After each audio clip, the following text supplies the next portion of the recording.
Welcome to the Wasteland survival game, a land ravaged by destruction. With scarce resources and lethal mutant beasts in this cruel and harsh environment, staying alive is your foremost mission. Staring at the golden text that suddenly appeared before him, Chu Xian gradually recovered from his shock. As a well-known outdoor streamer on Blue Star, he had arranged to film in Shenanjia with his team, but unexpectedly a thick fog swept in, engulfing Chu Xian entirely. When his vision cleared, he found himself in this unfamiliar world. His portable communication devices were completely unresponsive. Keep in mind, to avoid being stranded, each member of his team had carried a satellite phone. Even those were as if completely broken. The only consolation was that Chu Xian still had his hiking backpack. Inside were not only food and drink, but also essential survival tools. Looking around, the city seemed as though it had been ravaged by war, broken walls, and debris everywhere. Before Chu Xian could lament, a ding sound rang out. A crisp notification sound came from his wrist. Looking down, Chu Xian noticed that a high-tech wristwatch had appeared on his hand. The next second, blue light bloomed, forming a holographic screen before Chu Xian's eyes. Friendly reminder 1. All players will be randomly scattered across the Wasteland world. 2.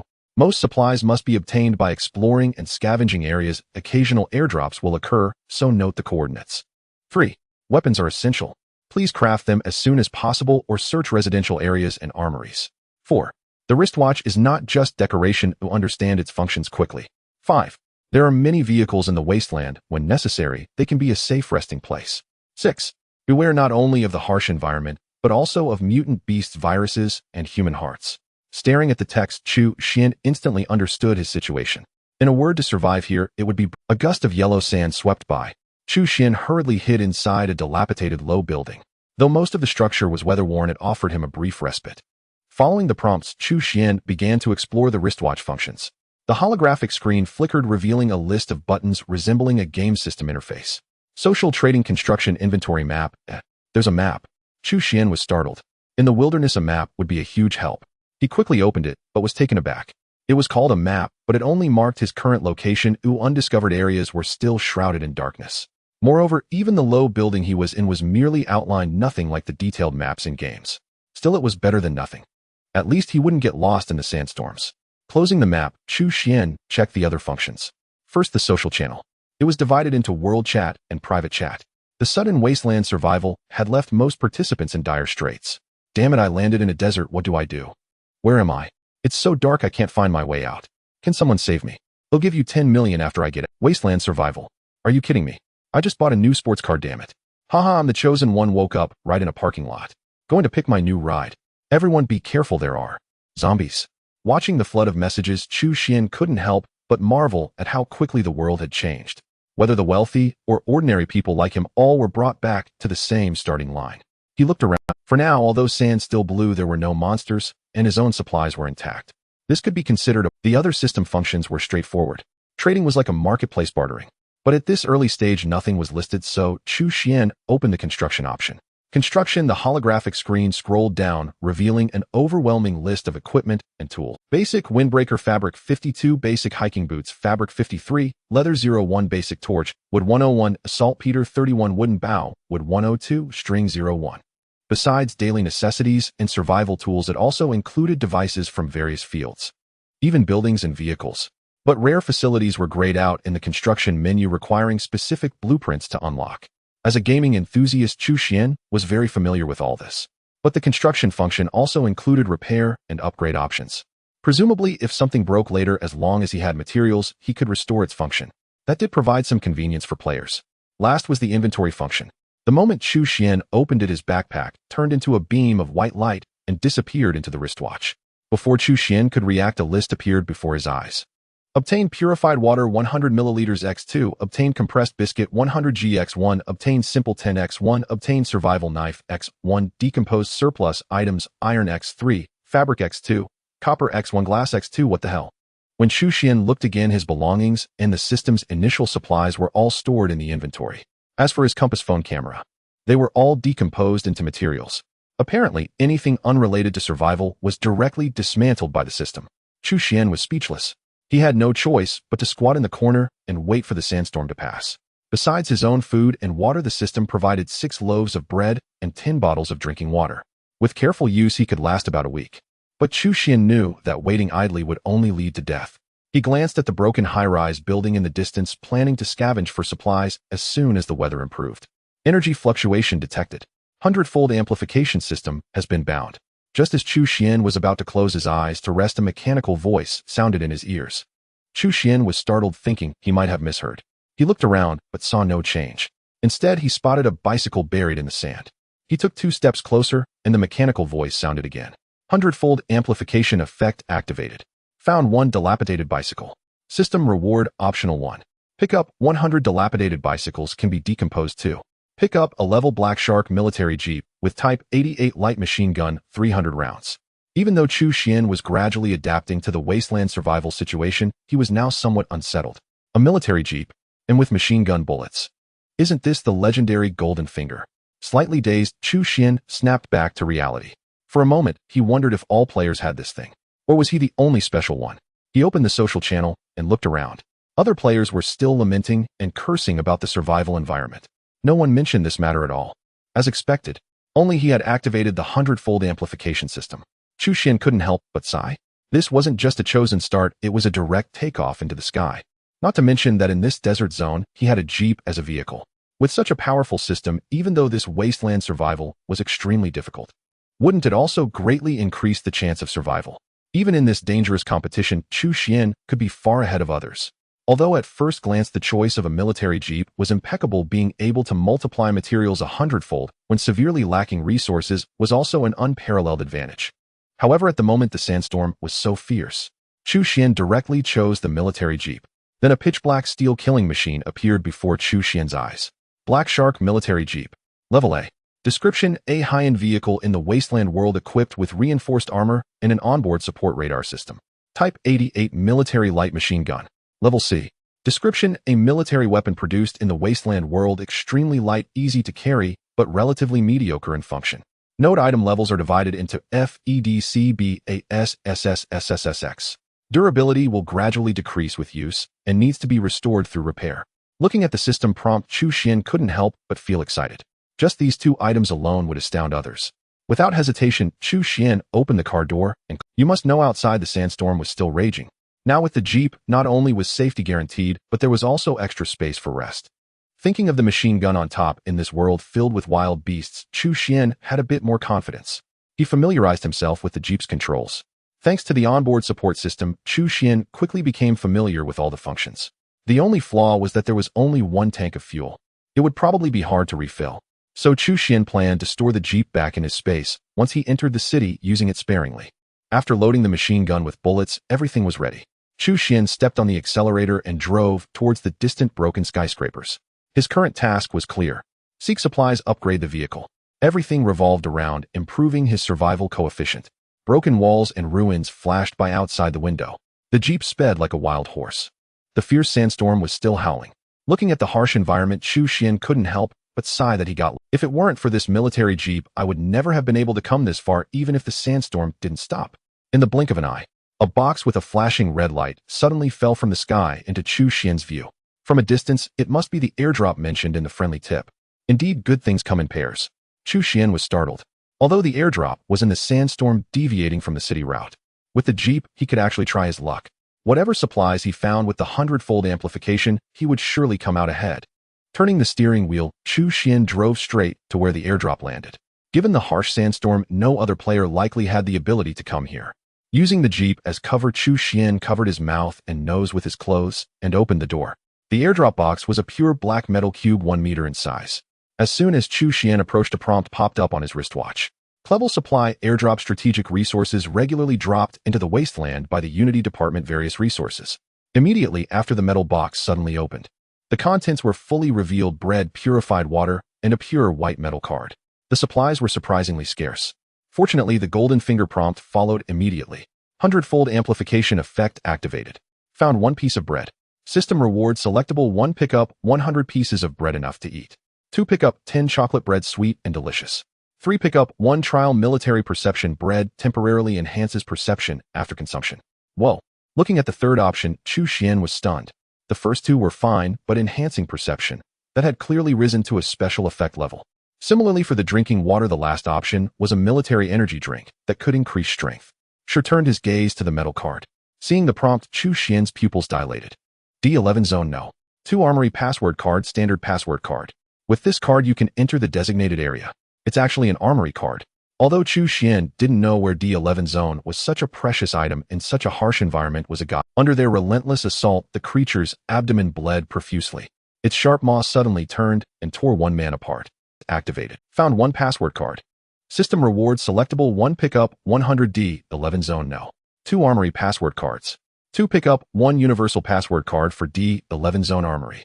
Seeing this, Chu Xian exclaimed awesome. Now not just one warehouse, the entire armory would be open to him. System option 2. With a thought, a new card appeared in the system warehouse. Moreover, his wristwatch emitted a faint light. Then in the fog of war on the map system, a generally area named D11 zone appeared. From the direction, it was exactly the city Chu Xian was about to head to. As for the bread and water, he chose option 1. In the early stages of the competition, eating and drinking were precious strategic resources. With hundreds of pieces of bread and purified water, not only was his own survival guaranteed, but he could also trade them for other supplies. What a delightful prospect. He had no materials now, but with all this food and drink, there would always be players in urgent need. Storing everything into the warehouse, Chu Xian restarted the car, and using the sandstorm as cover, he left the airdrop point. Now with the 100-fold amplification, he saved the trouble of hoarding supplies. After all, although there were no conflicts yet in this global survival competition, who knew if it would turn into a bloody war later? While it was still safe, stockpile more supplies. Later, when the world falls into chaos, it would save trouble. Moving forward, still some distance from the city, Chu Xian driving opened the system's social function again to check the world channel and see how other players were. World channel. Does any brother have an extra down jacket? It's freezing here, I can trade food and drink. Everyone must be wary of other players. I just saw someone kill for supplies. Damn, that's insane. Strength in numbers, don't they know how to cooperate? How ridiculous this is. The apocalypse, survival of the fittest. An airdrop just fell in my city and I heard gunshots. I suggest everyone hide in buildings. There are monsters in the wild. I just saw one like a sandworm and it was massive. If you can see the twin towers in the city, gather beneath them. There are already 7 or 8 of us. Seeing many people already taking action, Chu Xian knew that those aware of their predicament understood they couldn't wait idly. Those who collapsed in despair, wailing for rescue, would only perish in this survival struggle. Glancing through the chatter, Chu Xian could easily tell his progress had surpassed everyone else's. For now, he seemed to be the only one with a vehicle. Meanwhile, as he continued browsing the world channel, Chu Xian noticed a peculiar message. I spawned in an underground palace and don't know when I'll get out. I urgently need food and drink. I can trade blueprints. Blueprints. Blueprints for the build function were a rare resource. He hadn't expected someone to be so lucky as to find one so quickly. But starting in a place like an underground palace fraught with danger, it was uncertain when they'd escape danger. Thinking about it, that person's luck was hard to call fortunate or unfortunate. While Chu Xian pondered, the other party had already listed the blueprint on the trading channel. The deadline was 1 hour, and it went to the highest bidder. The fixed price was 100 units of food and drink. It was outrageously high. Still, Chu Xian opened a private message, deciding to ask what the blueprint was. ID Chu Xian, what blueprint is that? Can you show me the details? ID Luo Shui has accepted your communication request. After the prompt, their chat window unlocked. ID Luo Shui, it's a design for a vehicle support device. After replying, she sent over the blueprint's info. AI-powered vehicle-mounted infrared thermal imager, designed blueprint grade S. Description: a Wasteland vehicle support device that converts detected object radiation energy into thermal images through system processing. Seeing this, Chu Xian couldn't help but laugh. No wonder such a precious blueprint had so few bidders. Someone with his incredible luck starting with a vehicle was as rare as phoenix feathers and unicorn horns. Most vehicles probably couldn't even mount such equipment. To most people, this blueprint was as good as trash in the early survival stage. Maybe a few would trade minimal supplies for an inscribed blueprint. Most would remain indifferent. But for Chu Xian, this blueprint was exactly what he needed. After all, he was stranded in a barren wasteland battered by sandstorms. The wind and sand obscured his vision entirely. With thermal imaging, he could get early warnings for beasts hidden in the sandstorm or humans lurking in ruins. Beyond that, what intrigued Chu Xian more was the device's AI intelligence. The prefix AI intelligent in the design name hinted at the device's sophistication. With that in mind, Chu Xian replied immediately. 5 loaves of bread, 1 bottle of water. Listed directly on the market for me. The highest bid was only 3 loaves. His offer was a significant move. ID Luo Shui, impossible, that's too little. Either pay the fixed price or raise your bid. This is great. Seeing her response, Chu Xian remained calm. He did need the blueprint and wasn't short on supplies, but he wouldn't be ripped off. ID Chu Xian, how much for the fixed price? 100 units is impossible. ID Luo Shui, 10 loaves of bread, 5 bottles of water. ID Chu Xian, not throwing in 2 packs of beef jerky. Seeing his quick reply, Luo Shui was startled. Was he adding to his own offer? ID Luo Shui, no, that's enough. ID Chu Xian, alright, bye. ID Luo Shui. Chu Xian closed the chat, shaking his head. In such a resource-scarce early stage, she dared to ask for so much. Though his warehouse held 200 units of supplies, he wouldn't waste them.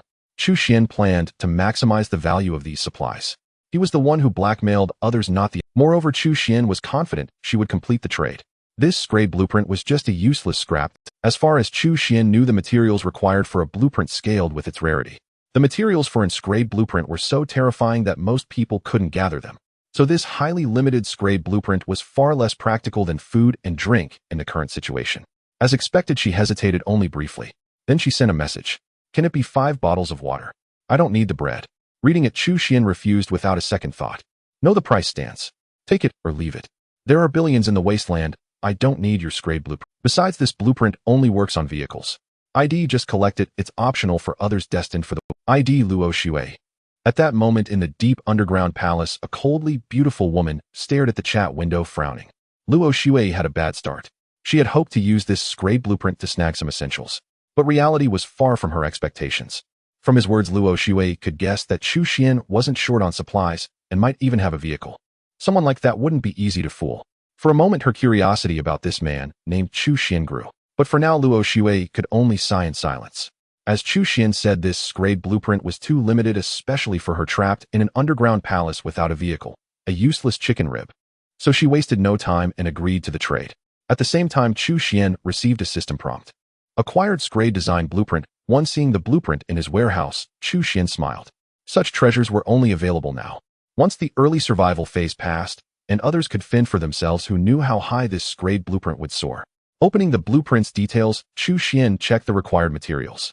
AI-powered vehicle-mounted infrared thermal imager, design blueprint grade, S, required materials, advanced circuit board, 2, steel plate, 20 glass 10, wire 30, copper 50, iron 50, though many materials were needed, including some rare ones had never heard of. Chu Xian figured the cost-performance ratio was still high.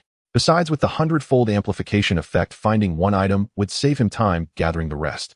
It might even upgrade an ordinary material to the required rare quality. The sandstorm grew fiercer. Pebbles pelted the car windows like a torrential downpour. Chu Xian gripped the steering wheel, driving toward the distant city. Seeing the sky blotted out by wind and sand, he couldn't help but feel grateful not to be suffering outside in such weather. The Black Shark was equipped with reinforced armor and top-tier bulletproof glass. Not even a sandstorm could faze Chu Xian. Even if knives were falling from the sky, he wouldn't panic. As the Jeep moved, the system map continuously illuminated new areas. No matter how far he traveled, even if he got lost in a snowy mountain, he could always find his way back using the map. No matter how far he traveled, even if he got lost in a snowy mountain, he could always find his way back using the map. With that thought, Chu Xian decided that after scavenging the city, he would drive farther. First, to gain a more detailed understanding of this world. Second, while others were still pioneering, he could seize more airdrops early. With his immense advantage, failing to gain the upper hand and widen the gap would be a disservice to his golden finger. Thump thump. As Chu Xian looked at the map, strange noises came from outside the car. Even inside, the sounds were loud. Opening the door would reveal their true magnitude. Chu Xian looked through the window. In the swirling sand, dense black figures emerged from the desert. They chased his Jeep relentlessly, seemingly gaining on him. Chu Xian wasn't at full speed. He squinted and his pupils contracted. It was a pack of hyenas, not just a dozen or two. From the scale, there were at least 100. They were brown-black, robust, with gleaming green eyes full of ferocity. Without the Jeep, Chu Xian would have been devoured by now. He accelerated, trying to shake off the hyena pack. Damn, are hyenas in this wasteland this enduring? Seeing the pack relentlessly pursuing, Chu Xian considered mounting the machine gun to fight back. But before he could decide, the sand before him suddenly trembled. A massive vortex appeared in the desert. What is this? Chu Xian quickly turned the wheel, swerving to avoid falling into the vortex. But the vortex shook the entire desert region. Like a black hole, it pulled everything around it toward the center. Chu Xian floored the accelerator, breaking free from the immense suction. The Jeep stopped outside the vortex. Chu Xian turned to look. The pursuing hyenas were caught in the vortex's pull. Many were sucked in. With a thunderous roar, a black shadow burst from the vortex, spewing sand. It was 6 stories tall, twisting its body to sweep through the nearest hyenas. Dozens of hyenas were flung away, and many more were swallowed whole. Is this a snake? Or something else. Chu Xian watched from afar, horrified. As the sand settled, he saw it clearly. It was a giant sandworm. Its tail was buried deep underground, its head a massive maw lined with sharp teeth. Its huge body was covered in razor-sharp barbs, grotesque and terrifying. Chu Xian swallowed hard. This was a regional boss-level creature. Even with his black shark jeep and machine gun, he wasn't sure he could defeat it. Watching the giant sandworm massacre the hyenas, Chu Xian hesitated. Though the worm posed no direct threat, killing a boss-level creature early on might trigger rewards. And they could be high quality. As Chu Xian pondered, the hyenas began to counterattack. Relying on their numbers, they bit into the sandworm. But the sandworm was too massive and its spikes were deadly sharp. Many hyenas were impaled before reaching its flesh. As the sandworm thrashed, a hyena carcass landed right in front of Chu Xian's jeep. It was within arm's reach if he opened the door. A bold idea struck Chu Xian. If I tried to hunt these hyenas myself, one would be fine, but a whole pack would be tough, even with the black shark. Now that the sandworm is doing the work, if I snatch the outer carcasses while it's distracted, isn't that getting something for nothing? With that, Chu Xian braved the sandstorm, opened the door, and grabbed a hyena carcass. 100-fold amplification activated. A hyena carcass detected. System reward optional: 1 pickup 100 hyena carcasses. 2 pickup 10 robust hyena carcasses. 3 pickup 1 mutated desert hyena carcass. Holy crap, just holy crap. 1 pickup gave him more than if he had wiped out the entire pack. Chu Xian was determined. He had to grab as many hyena carcasses from the sandworm as possible. These were treasures, especially the hyena meat, which was a crucial resource. Trading it on the market would be far more valuable than bread. After all, in the Wasteland, he hadn't seen anyone eating meat in the social channels. But then he realized something. It seems the 100-fold amplification only applies to things I pick up in the Wasteland. Of course, if it worked on second-hand goods from the market, that would be ridiculously broken. One bread could yield endless resources. But even so, Chu Xian was rich. Obtained hyena carcass decomposable 100 with the option completed. 100 hyena carcasses appeared in his storage. And items in storage stayed fresh. No rotting. Looking at the giant sandworm again, Chu Xian's eye. Brother sandworm, take it slow and leave some for me.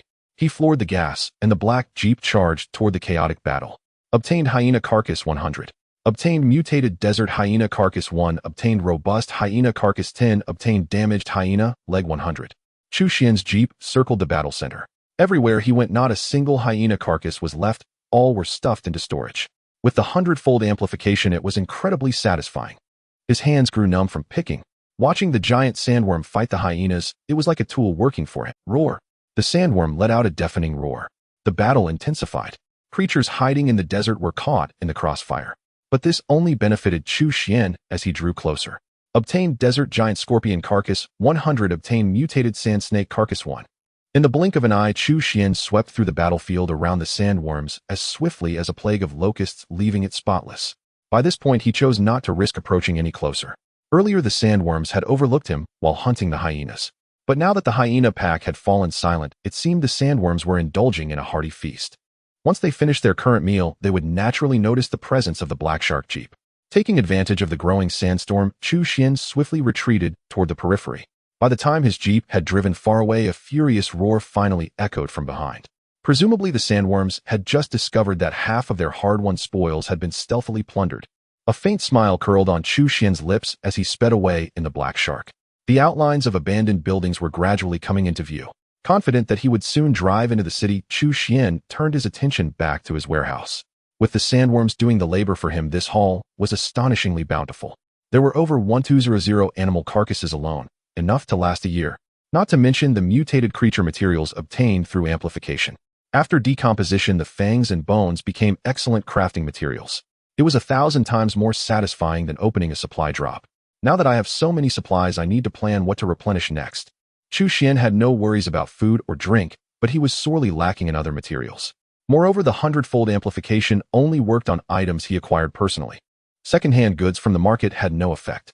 In this barren desert, unless he entered the city, the materials he could find were extremely limited. Chu Xian couldn't afford to hole up in one place and live off his reserves. This was a wasteland survival game, and as the name implied, danger lurked everywhere. No one could predict what emergencies might arise as the game progressed. Arming himself before the crisis struck was the only sensible path. With this in mind, Chu Xian drew up a list. First on it were rare materials like steel to upgrade the Black Shark Jeep and reinforced glass. The built-in upgrade functions of the construction system allowed for point-to-point enhancements of owned equipment. Engines and onboard systems were too far off. Reinforcing the armor was relatively more feasible.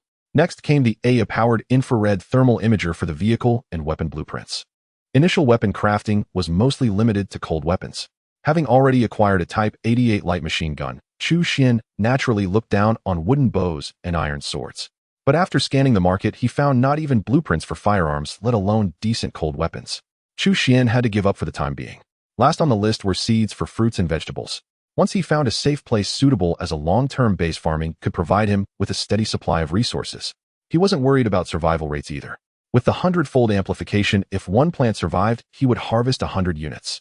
Having finalized his action plan, Chu Xian dissected some of the hyena carcasses and put them up for trade on the market. After all, he didn't lack food, especially hyena meat. He'd get tired of it if he ate too much. With his current overwhelming advantage, trading useful items with other players was a sure win. Selling hyena meat 500G note trade for 10 units of any metal.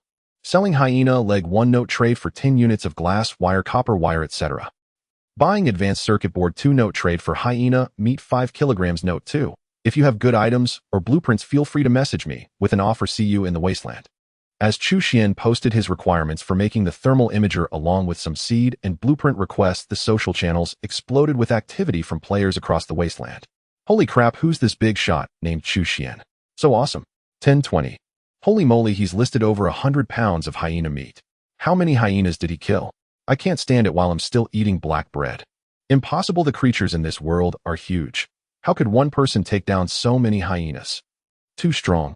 Boss, do you need a lackey? Give me just a pound of hyena meat, and I'm yours.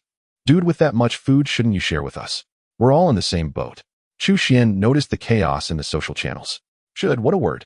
He coldly laughed at the private messages asking him to give away hyena meat for free and blocked them all. In the Wasteland, only the fittest survived. At a time like this, did they still expect to guilt trip him? If they couldn't survive on their own, then let them die. As the private messages piled up, Chu Xian simply logged out of the social channel. There were declarations of loyalty, offers of services, and even more demands and accusations from those who assumed a superior stance. For Chu Xian, it all boiled down to one phrase: who the hell do you think you are? His actions left the smug high-level players across the Wasteland utterly stunned. Many had leveraged their advantages. Some had hunted down mutated beasts, others had obtained firearms, and quite a few had found vehicles. But everyone's supplies were extremely limited, forcing them to budget carefully. Then they saw the dense array of hundreds of trade posts from Chu Xian on the market. Holy crap, was this guy playing with cheats? Report, someone's cheating. Meanwhile, Chu Xian's private message count had skyrocketed to 99,999, even after filtering out keywords. Many, realizing that Chu Xian only read messages with attached items, got creative with their replies. Chu Xian bro, I don't have the automatic sentry turret blueprint, but if you give me a piece of hyena meat, I'll do whatever you want when we meet. Specialized tactical armor. See this? Dad, just give me some meat, and I'll give it to you when I find it. Boss, I don't have high-grade energy amethyst, but do you want sand? I just want a piece of meat. For a moment, Chu Xian was dumbfounded. If you don't have it, why bother talking? The more he scrolled, the more his head ached. Many of those leaving messages were celebrities and big shots he used to see on TV. But in this Wasteland, no matter what they once had, everyone now started from the same point. Status, money, fame. None of it was worth a piece of hyena meat. Yet Chu Xian realized just how vital food was in this world. He hadn't expected that a bit of meat could cause such a stir. Clearly, most people were in a dire situation. Just as Chu Xian was re-editing his filter words, a massive twin tower finally came into view. The vast abandoned building complex now lay right before his eyes. Through the yellow sandstorm, Chu Xian vaguely discerned a sign reading D11 District Armory. It was the D11 District Armory, the very destination of his journey. Chu Xian retrieved the pure white metal card from his storage, the universal passcode card for the D11 District Armory. He strode toward the armory, feeling as though a treasure trove was slowly opening before him. Chu Xian firmly believed that conquering this armory would be his first step toward conquering this world. With a beep, the metal gate of the armory slid open. What greeted Chu Xian's eyes was a brightly lit hall, a stark contrast to the sand-laden world outside. Though named Armory, the Twin Towers was actually a military complex. Within its walls, besides weaponry, there were military science research institutes, and even dormitories and a cafeteria for military scientists. After searching the entire armory, Chu Xian was astonished to find the whole building devoid of life.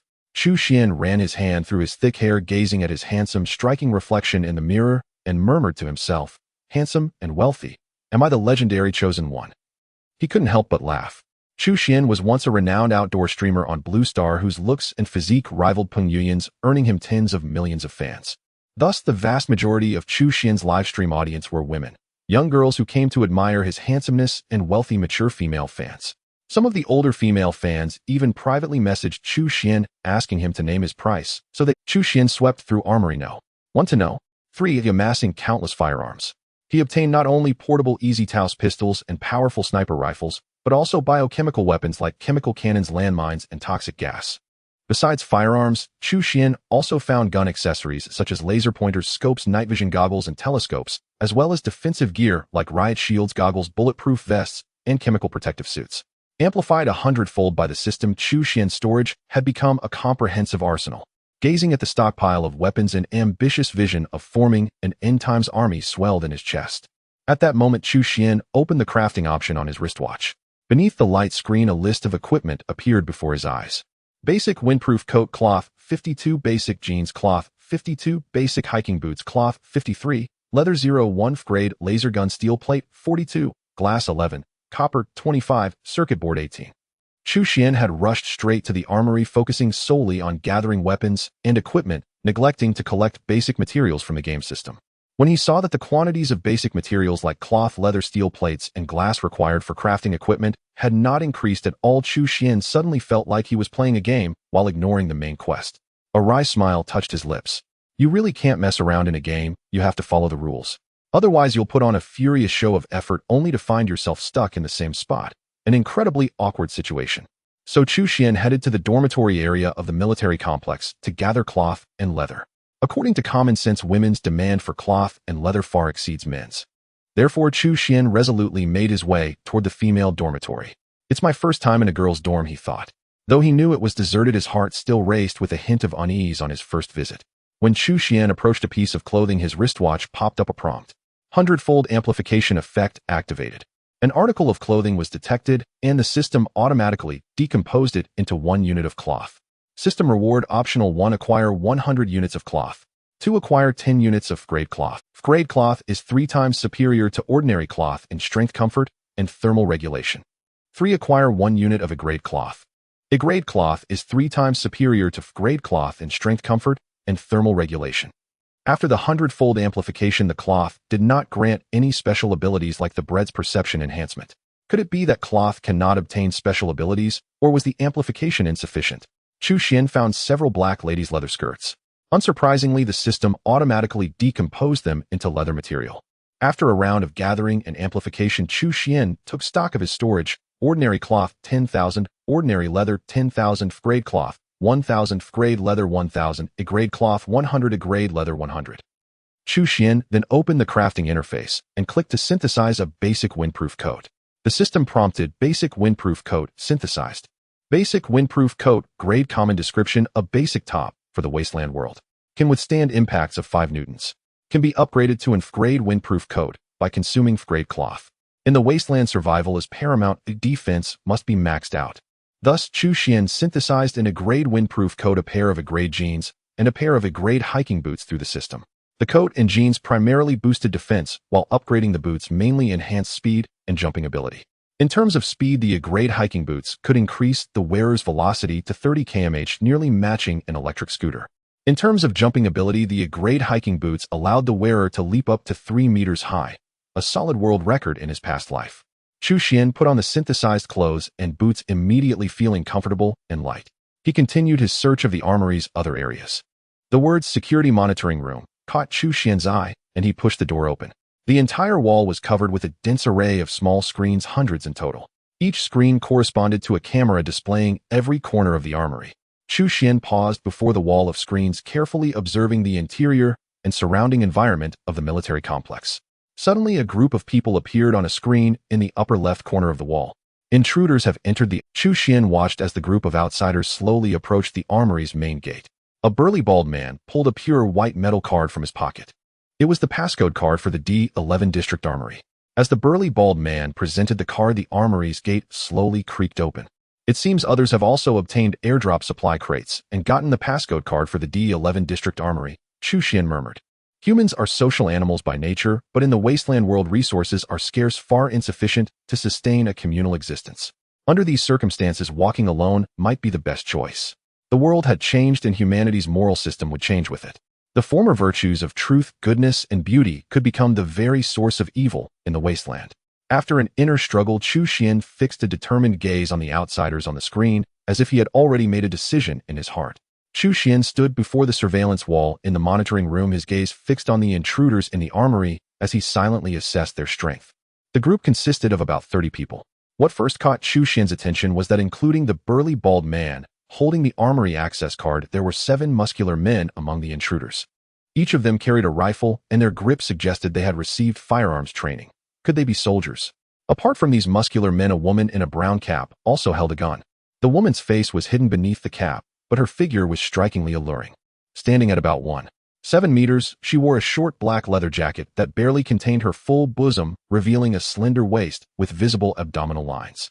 Below, she sported slightly faded denim hot pants, her long-toned legs exposed, undeniably enticing. Through the screen, Chu Xian clearly saw the 7 muscular men occasionally letting their gazes wander over the capped woman, though they dared not show it too blatantly. Yet when she turned her back, their looks grew covetous. These 7 muscular men coveted the capped woman's beauty, but dared not provoke her openly. Besides the 7 men and 1 woman with guns, the rest appeared disheveled, likely ordinary citizens. As the group entered the armory hall, ecstatic expressions lit up their faces, each rejoicing at having finally escaped the perilous and harsh environment outside. They seemed to believe that reaching the armory meant leaving the wasteland behind and returning to their former lives. Yet the truth was their journey through the wasteland had only just begun. Chu Xian locked the monitoring room door from the inside to prevent the intruders from entering. Then he retrieved some purified water-bred hyena meat and steak from his storage, intending to replenish his strength. Chu Xian was in no hurry to reveal himself and stage a scene of human unity with the intruders. He deeply understood that the world's rules had fundamentally changed in this wasteland-only conquest, and submission remained. The intruders began eagerly searching the armory. When they reached the cafeteria, their ravenous hunger drove them to pounce on the food like wild beasts, turning even ordinary bread into a delicacy. While the intruders wolfed down the cafeteria bread, Chu Xian inside the monitoring room chewed on steak and swirled a glass of red wine, savoring the premium vintage he had retrieved from the same cafeteria. Chu Xian had already searched the cafeteria and stored ample quality food in his storage, leaving behind only ordinary bread and cheap drinks. At this rate, the cafeteria's food will only last these 30 people 2 days, Chu Xian mocked. The real drama of the wasteland will begin in 2 days. Chu Xian recalled the wristband system's prompt when he first entered the wasteland. The wristband is not a decoration. Please quickly familiarize yourself with its functions. So he pressed the wristband button and opened the system interface again. A blue holographic screen materialized before Chu Xian. The main system interface displayed 5 orb-shaped buttons: social, trade, build, storage, and map. Clicking an orb would access the corresponding function. Chu Xian opened the social button. The world channel was already flooded with messages. Having nothing else to do, he leisurely browsed through them. Holy crap, did I land in Jurassic Park, or what? I just saw dinosaurs, T-Rex, Stegosaurus, and a pterodactyl. Run for it. Are you sure those were dinosaurs? The insects have mutated too. I just ran into an ant and damn, it was bigger than me. It could step on me like an ant. I don't believe this. I must be dreaming. How did the world turn into a wasteland game? I want to, haha, I actually landed with the sexy superstar Chai Yanju. Haha, I love the wasteland. Please, someone kind-hearted, give me some food. My 2-year-old is starving. I beg you all. Is there a cop around? I need to report a murder I just saw. Zhao Xiaodong from Xijing University, are you there? Your parents want to say they love you forever. Stay strong and survive. Li Qingsong, you jerk, I hate you. You cheated on me, and now I've been taken by someone else. I've cheated on you too. Sob. I love you. Haha, I snatched an airdrop supply crate. It's a grade. Looks like I'm about to rise in the wasteland. Private chat for trading blueprints for food. Scanning the world channel messages, a few rejoiced at their newfound fortunes, but 99.99% were unable to adapt to the chaos of the wasteland on the verge of collapse. Chu Xian sighed, further convinced of one thing: the world had changed. Then he opened his private chat messages. Since Chu Xian's last high-profile post on the world channel offering hyena meat in exchange for circuit boards and design blueprints, countless private messages had poured in. Brother Chu Xian, I'm Schwerer from the Daodu streaming platform. I'm starving, please give me some hyena meat. They'll be yours from now on. Reply and I'll send you photos, any kind you want. Buddy, I have circuit boards and design blueprints, want to trade for hyena meat. Kind soul, please save my child. He's about to starve to death, he's only 3. Big bro, I beg you for some food, not for me, but for my mother. Young friend, I'm forming an apocalypse army. You're welcome to join. We'll conquer the world and live. Chu Xian deleted all private messages begging for free food. It wasn't that he was heartless, but the requests were too numerous for him to handle. Not only did Chu Xian lack that much food, but even if he gave once, there would always be another request. Those who couldn't stand on their own and relied solely on charity were doomed to perish in the wasteland. Chu Xian didn't delete the message from streamer Schwerer begging for food. He often browsed various streaming platforms, and Schwerer on Doudu was one of his followed streamers. So Chu Xian casually accepted Schwerer's friend request. Almost instantly, the private chat window flickered and Schwerer sent a picture. In the image, Schwerer wore a pure white tight dress, her face streaked with tears, looking pitiful and delicate. It was evident she had deliberately pulled down the neckline, revealing a vast expanse of fair skin and a deep, unfathomable cleavage that surged forth, delivering a powerful visual impact. Chu Xian, slightly tipsy from the red wine, felt a wicked thought stir in his mind. ID Chu Xian, one piece of bread. Take off all your clothes. A moment later, as Chu Xian looked at the picture Schwerer sent back, he couldn't help but murmur, so the rumors about Infcup were true. After viewing the image-based live broadcast of Schwerer, Chu Xian could only lament that the Wasteland system lacked a video function. It seems I need to optimize the system's features, Chu Xian remarked with a smile.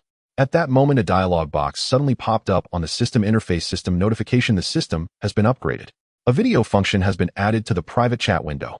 What? Chu Xian sighed with a mix of laughter and exasperation, marveling at the system's terrifying level of intelligence.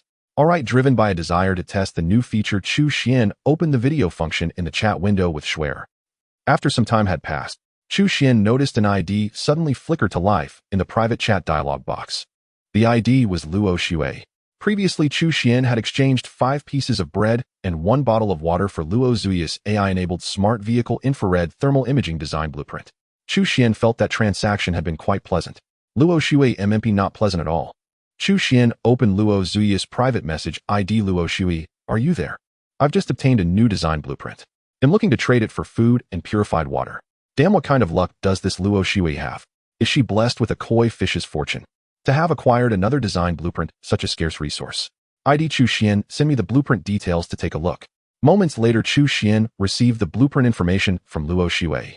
Reaper Chariot Grade S description: a wasteland vehicle capable of mounting a machine gun seating 2 people, its body covered in spikes that deal piercing damage to enemies. It was its grade attack chariot. Its grade surpassed the previously acquired a grade Black Shark military jeep.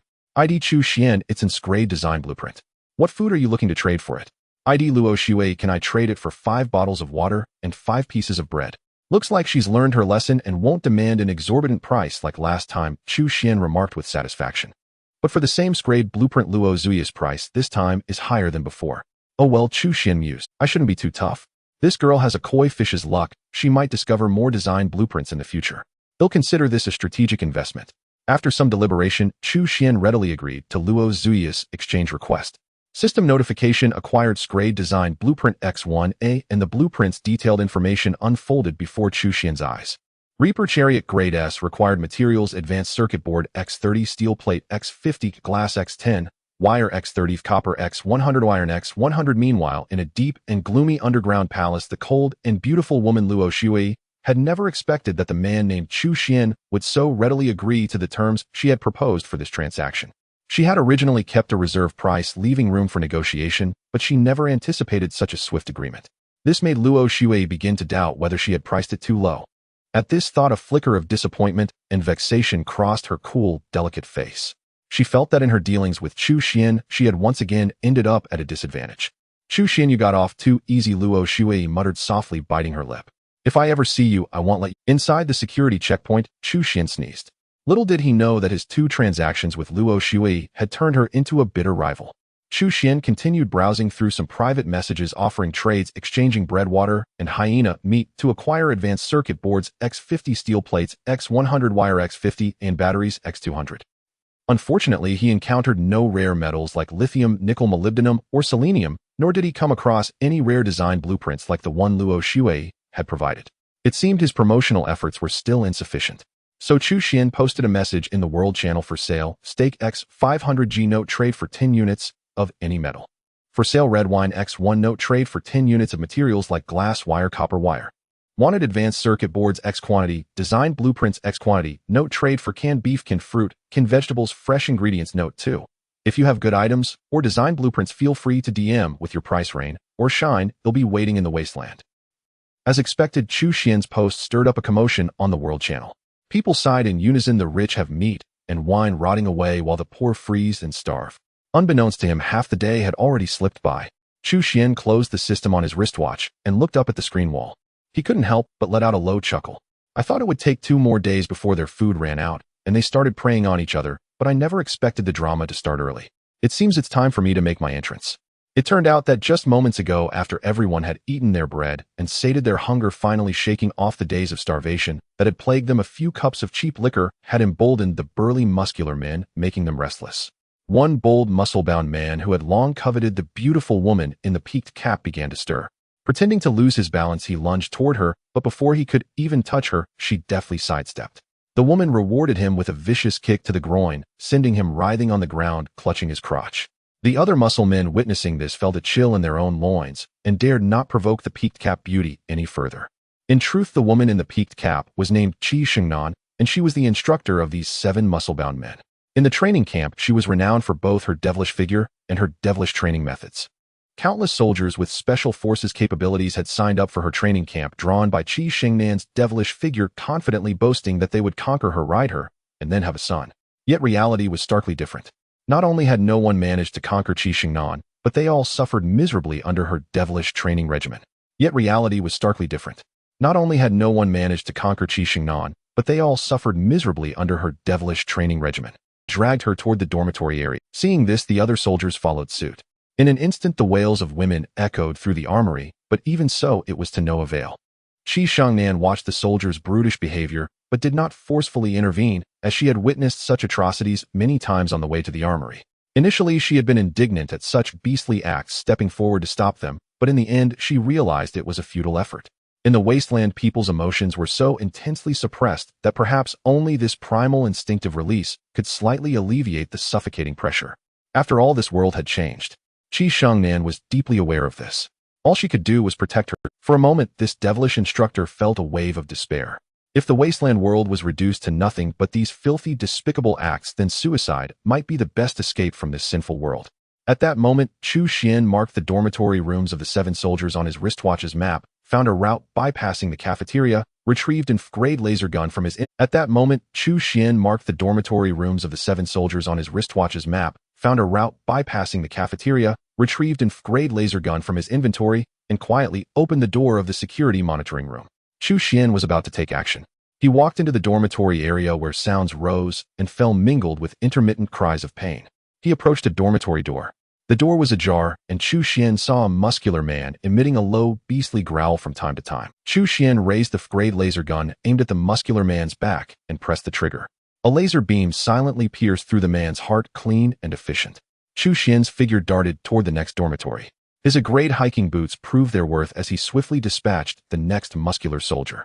After eliminating 4 muscular soldiers in this manner, screams of murder echoed from the dormitory area. The screams came from the female companions of the first 4 soldiers who had discovered their sudden deaths and in terror shrieked involuntarily. The women's screams not only alerted the remaining 3 soldiers, but also caught the attention of Qi Shengnan in the cafeteria. She dashed toward the dormitory area with the speed of a panther. Realizing the remaining 3 soldiers were now vigilant, Chu Xian could no longer strike in the shadows and had to confront them head-on. After using the laser gun to take down the 5th soldier, the last 2 closed in on him, forcing a hand-to-hand combat. Lacking any combat experience, Chu Xian showed numerous openings under the assault of the 2 soldiers. At this point, his grade windproof suit began to take effect. The soldiers threw heavy punches, expecting to knock down the slender young man before them. Yet to their surprise, he proved remarkably resilient. The blows seemed to cause him no pain. Realizing hand-to-hand combat was not his forte, Chu Xian seized an opportunity and, aided by his grade hiking boots, swiftly retreated into the distance. Though the 2 soldiers were immensely muscular, they could not match Chu Xian's speed, and the distance between them grew. Turning back, Chu Xian pulled the trigger of his laser gun, and 1 soldier fell to the ground. The last soldier attempted to flee, but he was no match for the speed of Chu Xian's laser gun. As the final soldier slowly collapsed, Chu Xian saw at the other end of the dormitory corridor a figure of striking elegance holding a rifle, its muzzle aimed unerringly at his head. "Wait, perhaps we can talk," Chu Xian said hastily, while cursing inwardly. "Damn it, why is there no head protection?" Qi Shengnan did not reply, but kept the rifle firmly aimed at his head as she approached slowly. "Why did you kill them?" she demanded. Chu Xian noticed that the beautiful woman kept her finger firmly on the trigger with no sign of moving it away, as if she would shoot him in the head if his answer displeased her. For justice. Don't these scoundrels deserve punishment for their shameless crimes? Chu Xian declared with righteous indignation, though his true answer was these soldiers are formidable fighters, eliminating them quietly is the best way to remove potential threats to myself. Hearing the overly naive answer from the tall, handsome young man, Qi Shengnan was momentarily taken aback. She silently scoffed, what a laughable answer. Yet those words for justice struck a faint chord of righteousness in her heart, which had long grown weary of this desolate wasteland world. As a former soldier, she instinctively believed the world could be beautiful and worth fighting for. A year later, when Chu Xian and Qi Shengnan lay naked in bed reminiscing about their first encounter, Qi Shengnan revealed the reason she had spared him. Chu Xian teased, come on, you just fell for my good looks. He patted her firm, supple buttocks and grinned, shamelessly, get on top and move yourself. But that was a story for later. At that moment, under Qi Shengnan's gunpoint, Chu Xian was far from relaxed and certainly didn't dare to let her move herself. They committed crimes, but they didn't deserve death. Why kill them? Qi Shengnan pressed. I couldn't tolerate their crimes against women, and I couldn't guarantee I could persuade them. The only way was to end their... Chu Xian maintained an air of unwavering righteousness. By observing Qi Shengnan's eyes and tone, he sensed the tension had eased. So he deployed his ultimate trump card at the start of the Wasteland game. I landed in this armory. I know where the food and weapons are. Hand over your weapon. After disarming Chu Xian, Qi Shengnan led him and the 7 women back to the cafeteria. She announced to the crowd that the 7 soldiers had been killed. The people who had long endured the soldiers' arrogance and brutality erupted in cheers of joy. They had already prepared themselves to become the soldiers' food when supplies ran low. Hearing of the soldiers' deaths, they breathed a collective sigh of relief, applauding Chu Xian's righteous act. The women who had been taken to the dormitories expressed deep gratitude for Chu Xian's justice. Seeing the crowd's appreciation, Qi Shengnan's hostility toward him softened considerably. Chu Xian fabricated a tale of landing in the armory at the game's start, emphasizing that he had yet to experience the outside world and remained an innocent, kind-hearted person. After his story, the rescued people nodded in agreement, fully convinced. Qi Shengnan's wariness also mostly dissipated. You said you know where the food and weapons are? Qi Shengnan asked, knowing that in this situation only food and weapons could provide true security. Follow me, Chu Xian said. He had already stored most of the armory's food in his inventory, enough to last him 3 to 5 years alone. Thus, he didn't mind sharing some surplus with the group. On the other hand, Chu Xian realized that survival in the wasteland world required more than individual strength. Even with his 100-fold amplification sheet, danger lurked everywhere. The wasteland was too perilous. One misstep could mean death. He had to cultivate his own faction to remain invincible. As this thought took root in Chu Xian's mind, he scanned the crowd and finally fixed his gaze on Qi Shengnan. Sensing Chu Xian's gaze upon her, Qi Shengnan looked back. She perceived sincerity and goodwill in his eyes, utterly devoid of the greedy and lecherous intent that the other soldiers harbored when staring at her. Thus she offered a slight smile to Chu Xian. It was then that Chu Xian finally saw the lovely face beneath the baseball cap. A pair of heroic phoenix eyes, a high-bridged nose, and a cherry-like mouth curving with a hint of a smile like the warm sun of spring. Your face is so beautiful. Why hide it under a baseball cap? Chu Xian asked, utterly captivated by Qi Shengnan's beauty, the words slipping out unconsciously.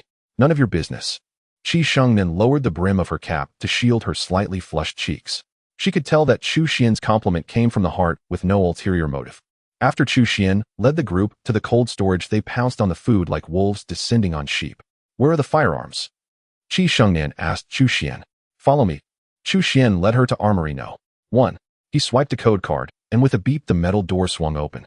As Chu Xian was about to step into the armory, a lithe figure darted in ahead of him, swiftly gliding inside. Chu Xian noticed Qi Shengnan's eyes gleaming as she gazed at the weapons. She ran her hands over each firearm, picking them up and gesturing with them, as if testing their feel and balance. Can you use all these guns? Chu Xian asked in astonishment. Of course. I'm a soldier. I'm familiar with all kinds of firearms and ammunition, Qi Shengnan replied. No wonder. Chu Xian murmured softly, his gaze sweeping over Qi Shengnan's athletic silhouette, her long, powerful legs, her round, firm buttocks, and her slender waist with a defined waistline. Only years of rigorous military training could yield such a healthy aesthetic. No wonder what? Qi Shengnan asked with her back to Chu Xian, her attention mostly on the dazzling array of guns responding to him almost absent-mindedly. No wonder when you aimed that gun at me earlier I felt that no matter how I moved you would have shot me in the head without fail, Chu Xian said, quick-wittedly delivering a subtle, unnoticed compliment. He joked inwardly. Hell, am I supposed to say I was checking out your big butt and ask you to turn around so I can see your chest? Suddenly a question occurred to Chu Xian. He asked, how much do you know about the Wasteland system and the wristwatch? Chu Xian thought, everyone's system should be the same, right? I have a 100-fold amplification cheat. I wonder if others have any other cheats. I haven't had a chance to look yet. Since landing in this Wasteland game, I've been under constant threat. First, the pervasive yellow sand impaired my vision, then I encountered some hyena-like mutated beasts. After a fierce struggle, I managed to escape and finally reached this armory, where I'm completely out of danger. Qi Shengnan recounted her ordeal. You should study the system in your wristwatch. It will greatly aid your survival, Chu Xian said earnestly. Survival. I suppose this wasteland is all about survival with no room for a normal life. Qi Shengnan said, her spirits sinking at the mention of survival, losing interest even in her beloved guns. We can build a new world on this wasteland. Chu Xian voiced his idea. He intended to recruit Qi Shengnan, hoping to bring her to his side as an ally. Build a new world on the wasteland, Qi Shengnan murmured softly. Yes, we can aim to create a new world to steer the twisted rules of the wasteland back onto the healthy track of human development. The hope that had faded from Qi Shengnan's heart for the wasteland was reignited. She looked at Chu Xian with fervent eyes, and he returned her gaze with unwavering resolve. Chu Xian then led Qi Shengnan to armories No. 2 and No. 3. Although he had already ransacked them, a considerable number of weapons remained. To Chu Xian's astonishment, Qi Shengnan could rattle off the strengths, weaknesses, materials, ranges, suitable combat scenarios, and even the wars where each type of firearm had shown, as if reciting from a familiar catalog.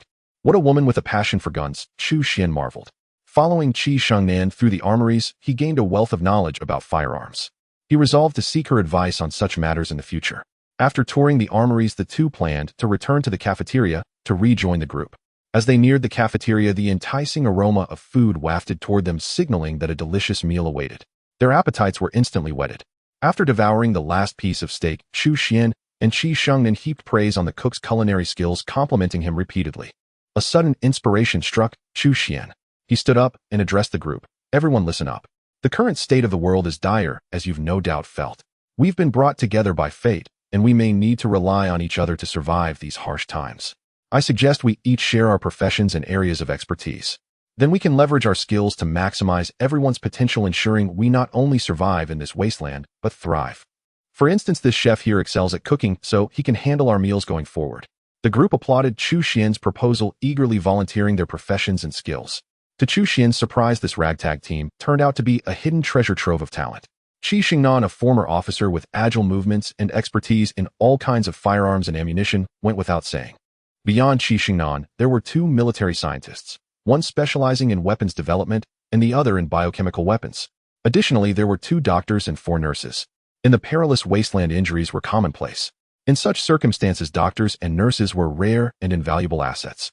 Furthermore, there were 3 programmers, 5 mechanical engineers, and a biologist.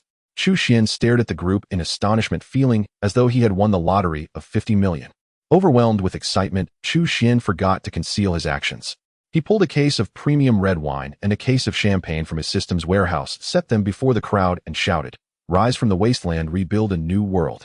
Cheers, everyone." "Hey, where did you pull that wine and champagne from?" Qi Shengnan asked. "Drink first, talk later." Chu Xian filled her glass with red wine and raised it to her lips. The next morning, Chu Xian awoke in a daze from his hangover. Suddenly, he felt his right arm numb, and as he tried to move it, he realized it seemed to be held by someone unable to budge. He turned his head and saw a strikingly handsome face come into view. It was Qi Shengnan, still asleep.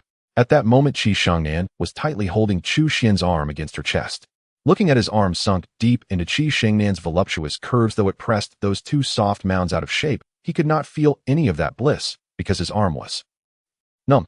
Chu Xian exerted all his mental strength to sense the touch of his arm, but he could not feel. Thus he cursed inwardly, "Useless thing, why must you go numb now of all times when I need you the most? Damn it! Truly, how much sorrow can one man bear? Like a eunuch visiting a brothel in despair." Alas, since it was numb and devoid of feeling, he might as well withdraw his arm. Just then Qi Shengnan opened her eyes and saw Chu Xian's arm moving about in her embrace. Like a startled cat, she jumped up and glared at Chu Xian with wide, furious eyes. "It's a misunderstanding. My arm is numb, I can't feel anything," Chu Xian hastily explained. Upon hearing this, Qi Shengnan's pretty face flushed crimson. Chu Xian felt something was off, then suddenly realized he had focused on the wrong part of his apology. He quickly added, No, it's not that I can't feel anything. It's that you were holding my arm while you slept. I didn't put it in your arms." The more he explained, the more awkward it became, so Chu Xian made an excuse about needing to patrol and fled the cafeteria under Qi Shengnan's furious gaze. Seeing Chu Xian's flustered and comical escape, Qi Shengnan couldn't help but laugh. She was well aware of her habit of hugging things while sleeping. But his jumbled explanation left her indignant. What did he mean by can't feel anything? What else did he want to feel? How could he come up with such a lame excuse as my arm is numb? Walking from the cafeteria to the security monitoring room, Chu Xian spent the whole time cursing his right arm for failing him at a critical moment. It was truly useless. Given Qi Shengnan's dimensions, if it had shown even a shred of ambition, it would have felt something. Chu Xian stood before the wall of monitoring screens and found no outsiders, so he opened the system again to study it. He accessed the build function. Now the build function was divided into several subfunctions: daily items, armor. Daily items, armor, vehicles, repair, and upgrade. The A-grade windbreaker jeans and hiking boots Chu Xian was wearing were all categorized under daily items. Curiously, Chu Xian opened the armor function and rows of weaponry and equipment came into view. Basic armor, iron 526-0100, basic helmet, iron 526-020, basic goggles, glass 146320, basic communicator circuit board 16920. Currently, Chu Xian's basic materials far exceeded the amounts needed to synthesize the equipment, but he was not yet in urgent need of them. So he opened the vehicles function. Cutter battle vehicle blueprint 11, circuit board 7830, steel plate 250, glass 6110, wire 530, copper 326100, iron 526-0100, AI smart vehicle mounted infrared thermal imager blueprint 11, circuit board 16910, steel plate 220, glass 6110, wire 530, copper 32650, iron 52650. Chu Xian then opened the repair function. There was only one item in grade laser gun repair, grade laser gun, glass 611, copper 3262, circuit board 1691. He had used this very grade laser gun to kill the 7 muscular men. Chu Xian casually clicked the repair button. Then he opened the upgrade function. The upgrade function was further divided into 2 subfunctions: material upgrade and equipment upgrade. Chu Xian opened the material upgrade function. Grade fabric, A-grade fabric 010, grade leather, A-grade leather 010, grade steel plate 010, grade iron 010, grade circuit board 010. Chu Xian then opened the equipment upgrade function. Grade windbreaker, A-grade windbreaker 11, grade fabric 02, grade jeans, A-grade jeans 11, grade fabric 02, grade hiking boots, A-grade hiking shoes 11, A-grade fabric 03, grade leather 01, A-grade laser gun, grade laser gun 11, grade steel plate 02, grade glass 01, grade copper 05, grade circuit board 08. After browsing through the build function, Chu Xian felt utterly dismayed. The sheer quantity of materials required for synthesis and upgrade was enormous. Even with his 100-fold amplification sheet, he still felt like still that same boy, not a single bit changed, still a pauper. One could imagine that those without a cheat would be paupers down to the dust. Ordinary people could only gather a few materials each time they searched, but synthesis and upgrade demanded massive amounts. Could it be that the rule of the Wasteland world was not about searching and gathering, but about plundering? Chu Xian suddenly understood the true law of the Wasteland. Only by plundering vast resources could one rise quickly. Only with sufficient strength could one avoid being plundered by others and in turn plunder others. Chu Xian browsed the build function once more to determine his next key search. 100 units is impossible. ID Luo Shui, 10 loaves of bread, 5 bottles of water. ID Chu Xian, not throwing in 2 packs. These were all basic materials that could be used to synthesize basic equipment or upgraded to higher grade materials. The principle for collecting these basics was the more the better. Second, food supplies, needless to say, mainly food. In terms of cost effectiveness, bread, water, and meat, items that met basic human needs, were the most ideal. Third, weapons and equipment, mainly offensive and defensive weapons and vehicles. With this classification, Chu Xian's blueprint for the future gradually became clear. First, the food in the armory was limited. Even with Chu Xian's 100-fold amplification, it could sustain these people for at most 3 months. Therefore, before the armory's food ran out, they had to leave and search for supplies outside. On the other hand, the armory was such a prime shelter that outsiders would inevitably covet it, leading to a conflict. As Chu Xian pondered deeper, a sense of apocalyptic crisis weighed heavily on his heart for the first time. Just then, a group of outsiders slowly appeared on the monitor screen. They had arrived at the armory's entrance. A group of outsiders arrived at the entrance of the armory, yet they appeared to lack the access card for the facility, relying solely on the external structure of the armory to shield themselves from the raging sandstorm. Chu Xian rushed into the cafeteria, where he found the others sprawled in a deep slumber, some lying on the floor, others draped over tables. Only Qi Shengnan was awake holding a cup of water, seemingly attempting to soothe her hangover. Chu Xian was about to wake everyone to inform them of the outsider's arrival, so they could prepare, but just as he opened his mouth, a thought arose within him: don't wake them. Let them continue sleeping. In this wasteland, resources are limited. Equal distribution is impractical. Those who seize resources shall rule the world. If everyone obtains resources, new conflicts will emerge. While they sleep, gather all the armory's resources into your own stockpile. Qi Shinan, observing Chu Xian's anxious expression, remained unaware of the fierce inner turmoil raging within him. Suddenly, Chu Xian pressed a finger to his lips, signaling Qi Shengnan to be silent, then pulled her out of the cafeteria and dashed toward the surveillance room. As a soldier, Qi Shengnan had honed her agility and remarkable speed through years of training. Yet as she followed Chu Xian from the cafeteria to the surveillance room, she realized she could barely keep pace with him. Any slight lapse would leave her behind. Unconsciously, she began to regard this handsome young man with newfound respect. Little did she know that Chu Xian's astonishing speed was due solely to the acceleration effect of his climbing boots. Entering the surveillance room, Qi Shengnan was immediately awestruck by the wall of screens, hundreds of monitors forming a colossal display. Following Chu Xian's pointed direction, she saw a group of outsiders lingering around the armory's outer structure, attempting to break in. Some even fired guns at the armory's glass, but the bulletproof windows were far from easily shattered. Listen, the armory's food supply is limited, barely enough to sustain us for a few days. If the outsiders break in, they will inevitably plunder our provisions. So under no circumstances must they enter the armory. If they do, we'll have no choice but to eliminate them. From our earlier chat, it's clear you know nothing about the wristbands. Let me teach you. Open the system interface on your wristband. See these functions. They serve the following purposes. Chu Xian explained the system's functions to Qi Shengnan in detail, then told her, what we need to do now is gather all the armory's supplies as quickly as possible. Qi Shengnan struggled to absorb the flood of information he was giving her. Why not wake the others in the cafeteria and have them help gather supplies? Qi Shengnan asked him. Because resources are limited. Distributing them equally among everyone won't yield the best results.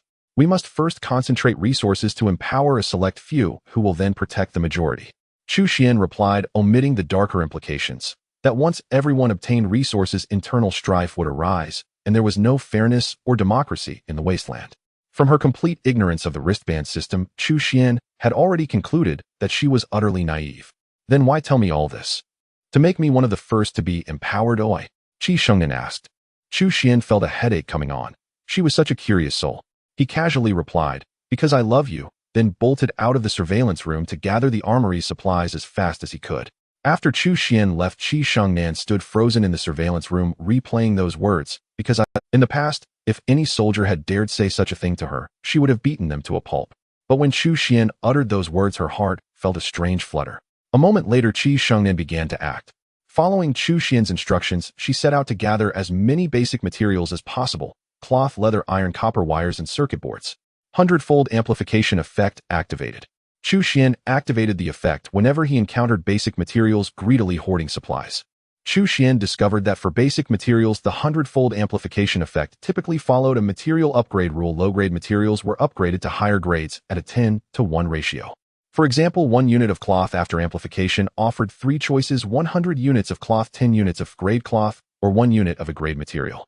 In such cases, he preferred to directly choose 100 units of cloth, since the system could upgrade 10 units of cloth to 1 unit of grade, but there was no downgrade function. 1 unit of grade cloth could never be reduced back to 10 units of ordinary cloth. Under the 100-fold amplification effect, rare events occasionally occurred. Chu Xian called these hitting. For instance, once when he applied the effect to 1 unit of iron, the options were 100 units of iron, 10 units of grade iron, or 1 unit of lithium. Lithium was a rare metal. He had never seen it before. In such cases, Chu Xian unhesitatingly chose the rare metal. There was no need to think twice. Rare metals were far more valuable than ordinary ones. As he searched room by room, a particular door caught his attention. Infirmary. Chu Xian suddenly realized he had yet to acquire medical supplies. Without hesitation, he charged toward the infirmary. Activating the 100-fold amplification effect, he faced 3 options and followed the same principle for identical drugs, differing only in grade. He prioritized lower grade ones. If he hit the jackpot and encountered a different type of drug, he chose that instead. Soon he had stripped the infirmary. Chu Xian's goal was clear: all medical supplies must be in his hands alone, granting him significant leverage. During his scavenging, he crossed paths with Qi Shengnan. Noticing a faint blush on her pretty face, Chu Xian was puzzled but didn't dwell on it. He handed her a communicator instructing her to stay in touch. Earlier that morning while in the surveillance room, he had used the system's build function, spinning 40 circuit boards to craft 2 communicators. Qi Shengnan lowered her head, letting out a soft mm, and accepted the communicator. Why does she seem so shy today? Chu Xian wondered to himself. He had no idea that his casual, "because I love you," had stirred the first buds of youthful romance in Qi Shengnan's heart. Within an hour, except for 3 weapon storage rooms, Chu Xian and Qi Shengnan had swept through the entire armory building at lightning speed. Their haul was substantial. Meanwhile, in the cafeteria, people were beginning to stir from their sleep. They would never know what they had lost during that bout of drunkenness. At that moment, Chu Xian and Qi Shengnan were in the security room inspecting their respective system warehouses, taking stock of the spoils from their search. In Chu Xian's warehouse, the various basic materials had surpassed 1,000,000 units. In contrast, Qi Shengnan's warehouse held only tens of thousands of units of basic materials. It was at this moment that Chu Xian deeply appreciated the benefit of his golden finger, the 100-fold amplification effect. Qi Shengnan stared in astonishment at Chu Xian's warehouse and couldn't help asking, "Just how much did you scavenge before we came to the armory?" In her heart, she had labeled Chu Xian as a tycoon. In truth, this was also Chu Xian's first time conducting such a sweeping search, but thanks to the 100-fold amplification, he had reaped 100 times more than Qi Shengnan. After some guidance from Chu Xian, Qi Shengnan had learned the system's functions. At that moment, she was synthesizing items according to her needs. Chu Xian opened the construction function, contemplating which equipment to synthesize from these basic materials. First, he opened the equipment upgrade subfunction. Having already experienced the benefits of the lightweight windbreaker jeans and hiking boots, Chu Xian decided to upgrade these everyday items first. A list of everyday equipment appeared before his eyes. Grade windbreaker, a grade windbreaker 11, grade cloth 02, grade jeans, a grade jeans 11, grade cloth 02, grade hiking boots, a grade hiking shoes 11, oud grade cloth 03, aid grade leather 01. Chu Xian calculated carefully and found that upgrading these 3 items required 7 units of grade cloth and 1 unit of grade leather, converting to basic materials that amounted to 700 units of cloth and 100 units of leather. After Chu Xian upgraded all 3 items to grade, a list of higher grade equipment appeared. Grade windbreaker 11, grade cloth 02, grade jeans 11, grade cloth 02, grade hiking boots, grade hiking shoes 11, grade cloth 03, grade leather 01. Chu Xian made a rough calculation to upgrade all 3 items to grade. He would need 700 units of cloth and 100 units of leather. Truly out of sight, out of mind, but a calculation brings a shock. Tens of thousands of units of basic materials were merely a pittance to Chu Xian, but for Qi Shengnan, they represented her entire fortune. Even for Qi Shengnan, without Chu Xian's reminder and the fortuitous encounter at the armory, accumulating tens of thousands of basic materials would have been no easy feat. Qi Shengnan's tens of thousands of assets were a colossal treasure to ordinary people. From this, one could infer how difficult life was for common folk in the Wasteland world. Indeed, the Wasteland world was unfit for ordinary people to survive. Ordinary people were destined to be eliminated in this wasteland. Chu Xian upgraded the 3 pieces of equipment to grade without hesitation. Next, he reluctantly consumed 700 units of cloth and 100 units of leather to upgrade the 3 items to grade. Taking stock of the warehouse, although there were still around 5 million basic materials left, it was no longer enough to upgrade the equipment to a grade. Chu Xian believed that grade equipment was likely the pinnacle in the current wasteland world. He always adhered to the principle of defense first, survival first, and thus spared no expense in spending vast amounts of basic materials to enhance his gear. After upgrading the 3 items to grade, Chu Xian's current defense power was 160 newtons. With this level of defense, he would feel nothing from a punch thrown by a muscular man. Wearing the grade hiking boots, Chu Xian's maximum speed reached 240 km/h, nearly the top speed of a car, and he could leap up to 24 meters, the height of an 8-story building. With this equipment, Chu Xian's confidence soared. Looking at the screen showing the outsiders outside the armory gate, he decided to test his mettle against them. Chu Xian then used the remaining materials to synthesize a grade armor and a grade helmet and other armor-type equipment, and upgraded the laser gun from grade to grade. In addition, Chu Xian synthesized the cutter vehicle and the AI intelligent vehicle-mounted infrared thermal imager, turning both design blueprints into actual vehicles. At this moment, Chu Xian suddenly thought of Luo Shuai, the girl with the koi fish constitution. He needed to find time to see if she had obtained any rare design blueprints. Chu Xian finished his synthesis and closed the system. At the same time, Qi Shengnan also completed hers. No choice, limited materials. Synthesizing to a grade equipment used up the tens of thousands of materials. Qi Shengnan said, "Let's go." I'll inform everyone in the cafeteria about the outsiders, Chu Xian replied. When Chu Xian and Qi Shengnan arrived at the cafeteria, most people had already woken from their deep sleep. I have good news and bad news. The bad news is that outsiders have arrived at the armory. Everyone sobered up from their hangover, instantly understanding the implication of those words. Outsiders would certainly not bring food into the armory. This meant they would inevitably share or even plunder their food and might subject them to the same humiliation and enslavement as before under the 7 muscular men. Panic spread among the crowd. They began to fear the outsiders' intrusion. But there's good news too, they don't have the access card to enter the armory. They won't be able to get in for a while, so we're safe for now. Later Qi Shengnan and I will inspect the armory's defense systems, and we might even go out to confront these outsiders. We will inevitably encounter outsiders in the future. We can't stay cooped up in this armory forever because our food supplies are limited. At present they can sustain us for at most another 5 days. So I urge everyone to quickly adapt to the rules of the Wasteland world, arm yourselves, and prepare to survive in this treacherous land. You are now in the game of the Wasteland world. The first thing to do is to familiarize yourselves with the game rules. Only by knowing them well can you increase your chances of survival. How do you get acquainted with the rules of this Wasteland game? Each of you has a game system on your wrist. I urge you to open it as soon as possible, get familiar with its various functions, and before the outsiders breach the armory, search this place for supplies to upgrade your equipment and strength. Moreover, most of you are scientists, sharp-minded, and knowledgeable. The reason you were bullied by those muscle-bound simpletons before is simply that you hadn't adapted to the new world rules or devised countermeasures. But I believe that once you grasp the rules of this world, you will far surpass those fellows. Finally, don't forget to grab a suitable gun from the armory. Chu Xian's words liberated the crowd from their panic. His final remark, once everyone understands the rules of this world, we will far surpass those people, directly bolstered their confidence. Unconsciously, the group began to regard Chu Xian as their pillar. Thus, he established his leadership position in the arsenal. You're too cunning. We both already scoured the arsenal earlier, and now you pretend to be selfless, urging everyone to search it again. Qi Shengnan teased Chu Xian in a joking manner. At that moment, the two were inside the arsenal, locating its various entrances and exits to reinforce the weaker points. He Chu Xian chuckled awkwardly, inwardly cursing Qi Shengnan for being blunt and tactless. As they say, the materials in the arsenal are like that. You can always squeeze out a bit more. Chu Xian decided to jest with Qi Shengnan. Haven't you squeezed enough this morning? She meant to scold him for his restlessness in her arms earlier. But as the words left her mouth, their meaning shifted. She quickly lowered her head to hide her already flushed cheek. Chu Xian looked at Qi Shengnan with a mix of surprise and embarrassment. Though her head was bowed, he could still see her face reddened with shyness. Chu Xian thought to himself, this girl sure knows how to tease. Caught me off guard, yet she's the one blushing first. He pretended to stammer. I explained it, didn't I? My arm was numb. I didn't feel anything. Then how would you feel? Chu Xian glanced sideways at Qi Shengnan, who still kept her head down. If my arm weren't numb, I'd definitely feel something. Chu Xian blurted out without thinking.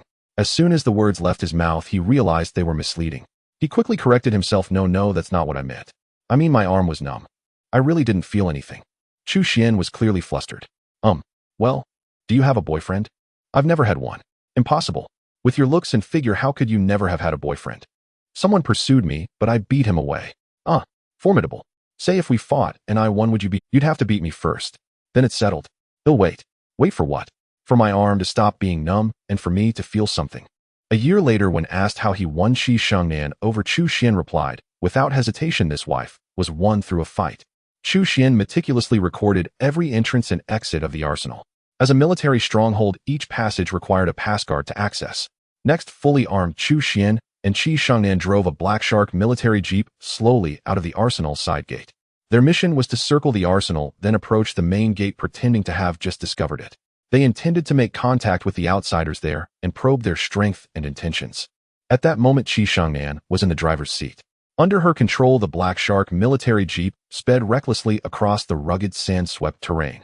Chu Xian sat trembling in the passenger seat. Hey sis, with visibility this low, aren't you afraid of crashing driving so fast?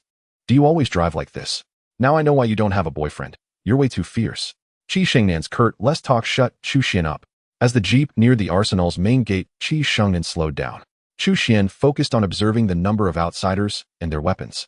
There were 13 outsiders in total, 6 armed men and 7 women.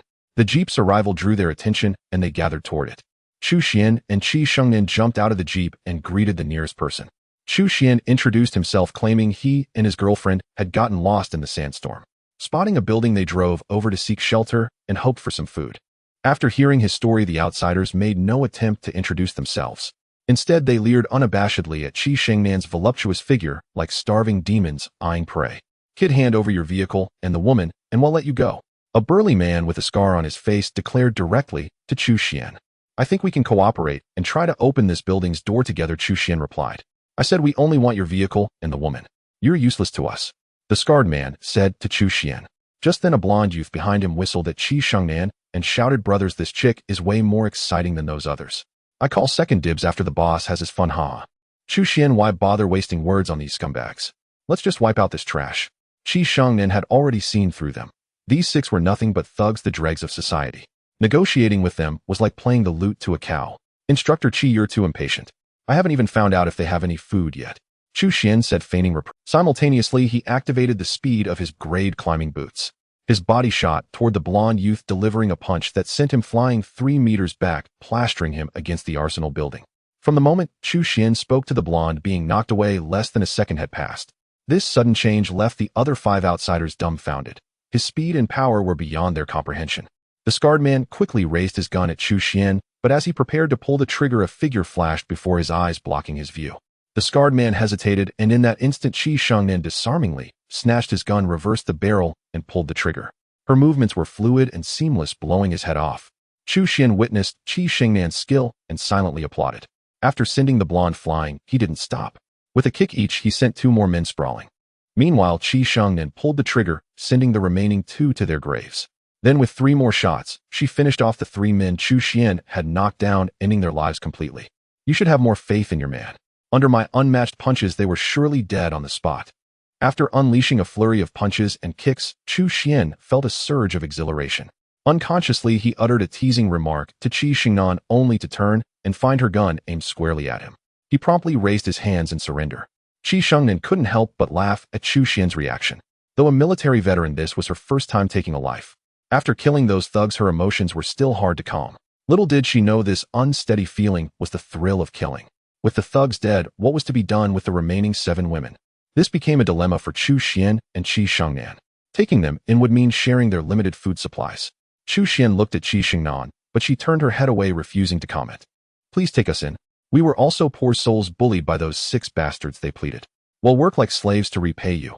The 7 women knelt before Chu Xian and Qi Shengnan, begging for refuge. For a moment, both of them felt a pang of compassion. How long have you been with these thugs? Chu Xian asked, hoping to learn how they survived in the Wasteland, whether they had any lucky breaks or food reserves. We've been with them for 4 days. Initially, including us 7, there were 10 of us. But as food ran out, these scumbags came up with the idea of cannibalism. So they ate 3 of our sisters. Upon hearing this, Qi Shengnan retched, cursed them as monsters, and raised her gun to blast one of the corpses into pieces. Did you eat human flesh? Chu Xian asked, drawing Qi Shengnan's attention to the women. No, we found it repulsive and refused. Those thugs kept the human meat for themselves and gave us the moldy bread. After finishing that, we haven't eaten for we'd rather die than be abused by those brutes. If you hadn't shown up, we were planning to starve ourselves. Let's keep them. Qi Shengnan pulled Chu Xian aside. The tragic stories of these 7 women stirred her compassion as a fellow woman. But we don't have enough food. Chu Xian hesitated. Didn't you say we'd have to leave the armory eventually to find food? Let's do it sooner. They'll go with you. Qi Shengnan gazed at Chu Xian with determination. He nodded, agreeing to her request. Qi Shengnan looked at Chu Xian with gratitude, convinced he was a righteous man who helped the weak. Unfazed, Chu Xian took out the armory keycard and instructed her to lead the 7 women inside. But Chu Xian didn't enter with them. Instead, he approached the corpses, removed their wristbands, and stored them. Finally, he picked up the fallen guns and slowly walked into the armory. Inside the surveillance room, Chu Xian stared thoughtfully at the 6 wristbands laid before him, taken from the dead intruders. Just then, Qi Shengnan pushed open the door and entered. Chu Xian looked up at her. How many days? If we ration carefully, the remaining supplies can last another 5 days, she replied. Chu Xian grunted in acknowledgement, his gaze returning to the wristbands. Do you think the items inside a wristband disappear when its owner dies? He mused, almost to himself. As he spoke, he picked up a wristband, put it on, and opened its system. He guessed correctly. Entering the new wristband system, he opened the warehouse. A list of items appeared before him: meat human 100, fabric 164, leather 90, iron 45, copper 32. All basic materials. It seemed this person hadn't crafted any equipment. Chu Xian retrieved these materials and silently activated his 100-fold amplification effect, but the quantity didn't increase. Thus, he realized that the hundredfold amplification effect was ineffective on resources obtained from others' warehouses. Only items he personally scavenged could trigger the effect and yield a hundredfold return. Wow, so this is another way to get supplies. Qi Shengnan exclaimed, as if discovering a new world. Have you considered that this might be the ultimate way to survive in the wasteland? Chu Xian sighed. He had entertained the idea of taking supplies from others' wristbands before, but had been reluctant to try, fearing his suspicions would be confirmed. Yet driven by curiosity, he gave it a try.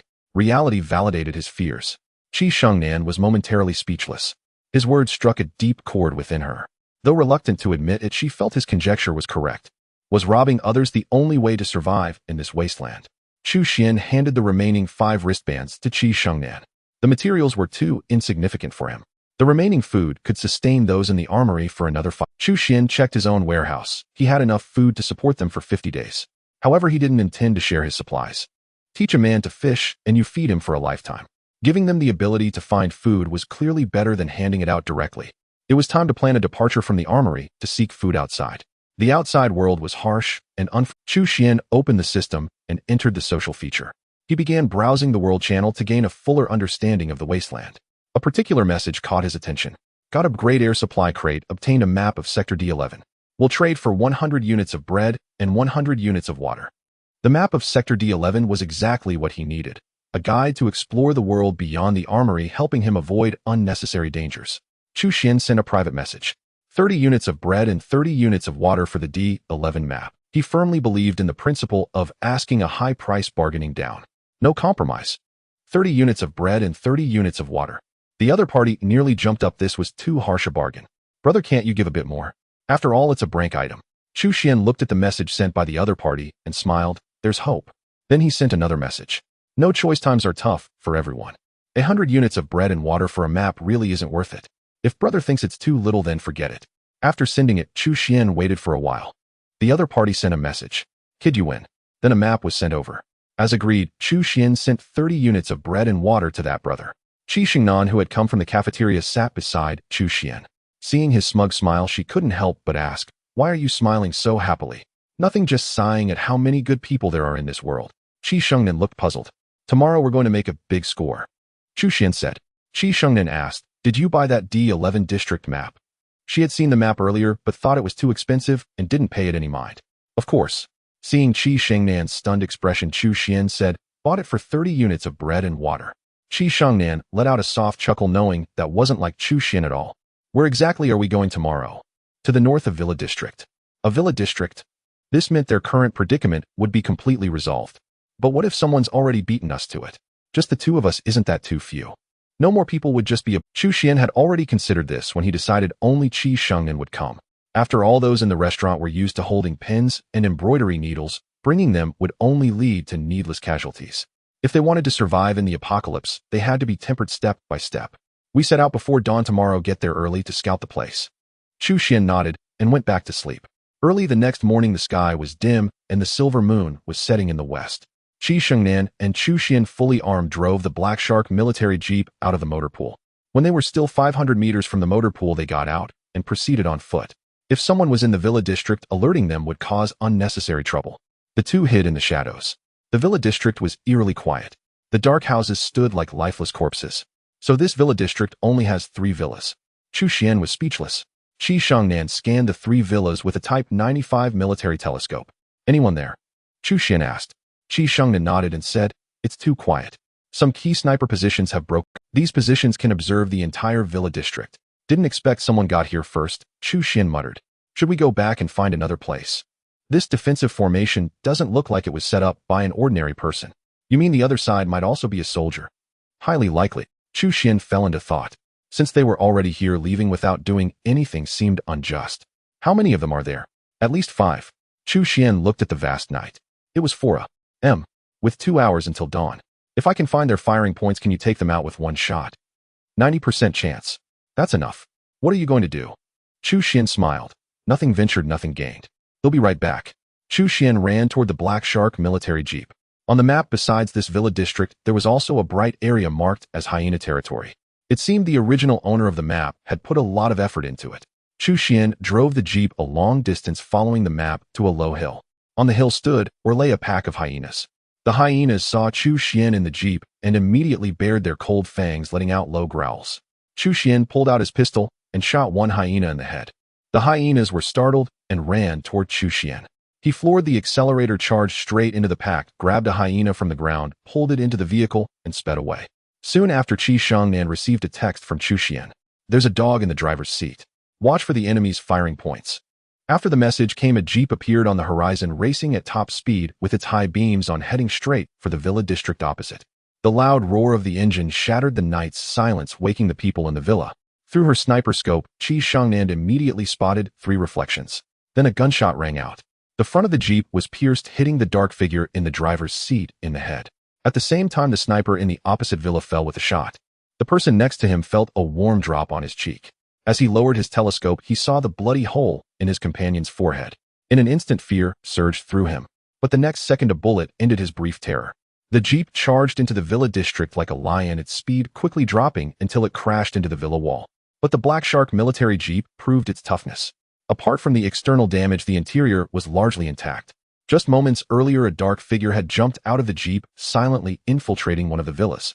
Chu Xian quietly crouched at the bottom of the stairs. If something happened in the opposite villa, they would have to investigate. To do so, they had to come down the stairs. If they went outside, Qi Shangnan would take them out. Thump, thump, thump. Sure enough, footsteps approached. They landed on the stairs, passed overhead, and moved past Chu Xian's side. But why was there only one person? Cold sweat trickled down Chu Xian's back. If he struck and alerted the second person on the second floor, he would be a dead man. But if he didn't act, he would soon face 3 opponents. The figure gradually descended the stairs. Chu Xian watched as the figure came down from head to toe. He swapped his gun for a dagger. Even if someone was on the second floor and hadn't made a sound, standing silently at the top of the stairs would still create a blind spot. When the person fully appeared, Chu Xian leaped like a nimble rabbit, driving the dagger into the back of the person's neck from behind. Immediately after, a gunshot rang out. As expected, due to the blind spot, the bullet only hit Chu Xian's arm. But using the sound, Chu Xian pinpointed the shooter's location. He leaped sideways using the dead man as a shield and fired 2 shots at the head of the person upstairs. Both were killed. Chu Xian pushed the body off him and stood up just as he heard a sniper shot from outside. Looks like the job is done. Chu Xian stepped out of the villa and saw Qi Shangnan rushing in frantically. Their eyes met, and she paused for a moment before quickly walking toward him. Slap! A palm landed on Chu Xian's face. Then Qi Shangnan hugged him tightly, her voice choked with tears. I thought. It hurts, it hurts. Easy, easy. Lucky that bullet only grazed the skin. Otherwise, given the current medical situation, would have to knock you out to extract the bullet and treat the wound. Qi Shangnan finished bandaging Chu Xian's wound. Chu Xian still wore a foolish, carefree grin. Did you think I was going to die just now, eh? Seeing Chu Xian's smug expression, Qi Shangnan's face hardened, and she tightened the bandage with a jerk. Chu Xian gasped in pain. Qi Shangnan, being a military veteran, was naturally skilled in bandaging. The villa must have been looted clean. There's nothing of value left here, Qi Shangnan said. Chu Xian removed one of the men's wristbands and opened the storage: beefsteaks 10, water 10, a basic windproof jacket 1, basic hiking boots 1, cloth 163. The wristbands of both men were similar, containing only basic items. There wasn't even any copper or iron. These are just subordinates. The squad leader is outside. His wristband should have something valuable. Chu Xian handed both wristbands to Qi Shangnan and took 2 pistols for himself. He followed her to the entrance of another villa. The squad leader's eyes went wide as a bullet pierced his forehead. Chu Xian picked up the wristband, but before he could move, Qi Shangnan called out to him. What's wrong? Aren't you afraid? I've already looted this place. Chu Xian flashed that mischievous grin again. Judging by how anxious you were earlier, no. Besides, from the time you fired the shot to when you burst into the villa, it was less than a minute. You didn't have the chance. Chu Xian opened the wristband: storage: beefsteaks 450, water 685, cloth 1023, leather 435. Silver bullets 8, silver bullet blueprint 1. Silver bullet blueprint S. Description: relatively rare silver bullets are among the top-tier items in the Wasteland. Their firing method is no different from ordinary bullets, but they are unhindered by defenses below rank and are highly effective against vampires, zombies, etc. Required materials: refined silver 10, corpse, king blood 5. Note: this is an eternal blueprint. It will not disappear upon completing a craft. As a partner, and for the sake of his own future well-being, Chu Xian did not hoard the silver bullet blueprint. If Qi Shangnan had wanted to keep it for herself, she had ample opportunity. But she chose to check on Chu Xian's injuries first. So Chu Xian decided to put the silver bullet blueprint out. You killed him, so you choose first. Qi Shangnan opened the storage and glanced at it. So this is a silver bullet. It's that powerful. The blueprint is even more powerful. Qi Shengnan pondered for a moment, then in front of Chu Xian took half of the beefsteak's water and other supplies. She also took 5 of the silver bullets, leaving 3 silver bullets and the silver bullet blueprint. Although this silver bullet blueprint is strong, we don't have enough materials to craft them at this stage, so its value is far less than a single silver bullet. They'll take an extra silver bullet, and you can have all the supplies from the other 2 men. Chu Xian accepted the wristband without hesitation and took everything. Know you were the main force in this operation. 1 each for the 2 inside. Qi Shengnan said, then I want stand on ceremony. The supplies from the 2 men inside were no different from those of the men Chu Xian had encountered. All the resources of the 5-man squad were concentrated in the leader's wristband. After dividing the spoils, the 2 searched the villa area thoroughly, finding nothing left. They drove away. By the time they reached the armory, dawn was breaking. The group had just woken up and were eating breakfast. After a simple meal, the 2 returned to their rooms. Chu Xian opened the map of Zone D11, where many areas had already been illuminated. These included his current location, the armory, the villa area and dunes from the previous night, and some barren places the original owner had visited. On the Zone D11 map, several large building complexes were clearly marked: the Armory Zone, Villa Zone, R City Zone, S City Zone, as well as villages and a mine. Seeing the mine, Chu Xian perked up. He wasn't worried about food or drink, but about metal resources, especially rare metals. If he ever encountered zombies or vampires, could he really rely on just 3 bullets to fight them off? That was unrealistic. But where did that 5-man squad get the silver to craft those bullets? Could it be from this mine? Had someone already beaten him to it? No, even if they had silver, Chu Xian hadn't found a single drop of anything related to a corpse king in their wrist. Even their firearms were just ordinary frank weapons. From this, it seemed the silver bullets were merely a bonus they got when they found the silver bullet blueprint. With that thought, Chu Xian's enthusiasm for the mine grew even stronger. But the most pressing matter now was to teach the group to find food on their own. Otherwise, how could Chu Xian leave to search for the mine? If he abandoned them, wouldn't he be throwing them back into the depths of suffering? Looking at our city zone, which was close to the armory, Chu Xian decided it would be their first training ground. With the plan set, Chu Xian opened the social button to see if his lucky charm had obtained any new blueprints. Sure enough, when he clicked social, the private chat showed 2 or 3 unread messages. ID Luo Shui, I urgently need bread and water. ID Luo Shui, are you there or not? Don't be so heartless. Can't you lend me some for the sake of those 2 blueprints? ID Luo Shui, please, I'm begging you. I really can't hold on much longer. Chu Xian stared at the messages deep in thought. Didn't she have 5 loaves of bread and water? It hadn't even been 3 days. How could they be gone? Judging by her frantic tone, it seemed she hadn't eaten for days. To get to the bottom of it, Chu Xian decided to reply. ID Chu Xian, trying to get something for nothing. That's a pretty low move. The moment Chu Xian sent the message, Luo Shui replied. ID Luo Shui, you heartless man, I curse you to never have a girlfriend. ID Chu Xian, fine, goodbye. Luo Shui immediately backed down. ID Luo Shui, please just give me 1 piece of bread and 1 bottle of water. Yesterday, I ran into 2 women. They stole my water and bread. As long as I find a blueprint later, I'll pay you back. Chu Xian tapped his fingers on the table. In the end, he sent Luo Shui a pistol, 18 bullets plus 3 pieces of bread and 3 bottles of water. She was his lucky charm. He couldn't let her starve to death. ID Chu Xian, don't forget all of this must be repaid. ID Luo Shui, don't worry, I'll pay you back with a blueprint worth all this within 2 days. From her tone, Chu Xian suspected that Luo Shui had stumbled upon something valuable. After 2 more days in the armory, the remaining food could sustain the group for less than 3 days. If they didn't venture out to find more, these people would starve. According to Chu Xian's thoughts, these people all had guns and some basic weapons. What needed to be done now was to help them adapt to this wasteland life, transforming their cowardly and fearful natures into something more ruthless.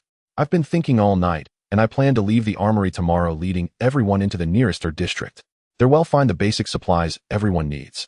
Additionally, when we leave tomorrow, we'll go in groups of 3 or 4. If anyone wants to go alone, I won't object. Those who can return will find some basic food here. Those who don't want to come back can find a foothold in our city. Chu Xian's words were realistic and equally truthful. This wasn't Eden, and Chu Xian wasn't God. He couldn't support them forever. They had to learn to hunt for themselves to survive in this wasteland. After Chu Xian finished speaking, disappointment flickered across the faces of the group. They had just experienced 2 days of dreams only to return to reality today. Then can I see you again? Someone shouted from the crowd. Perhaps if we meet again, If we meet again, we'll still be friends. Yes, friends, even if we meet again. No one is allowed to shoot at the other side. Right, this wasteland has no humanity, but we must be the ones who retain it. Since we're leaving tomorrow, let's have a farewell feast. May you all return with youthful spirits.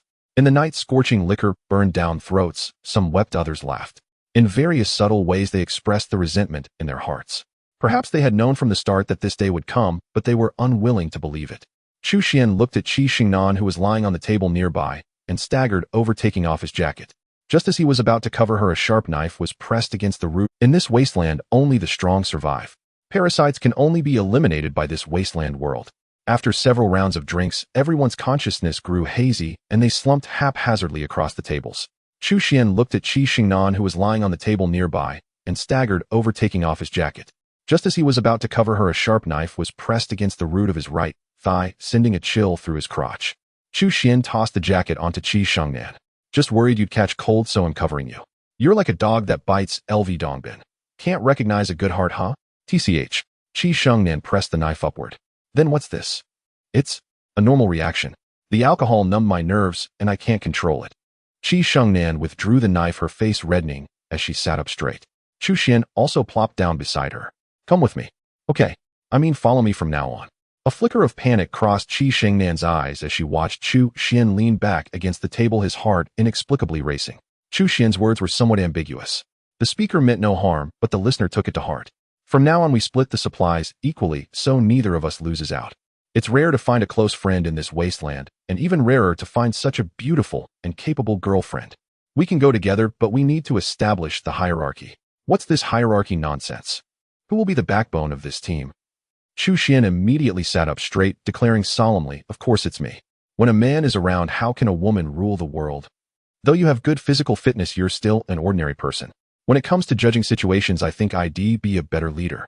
Chu Xian stared at Qi Xingnan, his gaze drifting downward. Never ever tell your man that he can't do something. If you disagree, well, settle it with a fight first. Qi Xingnan stood up, flexing her wrists. Fine.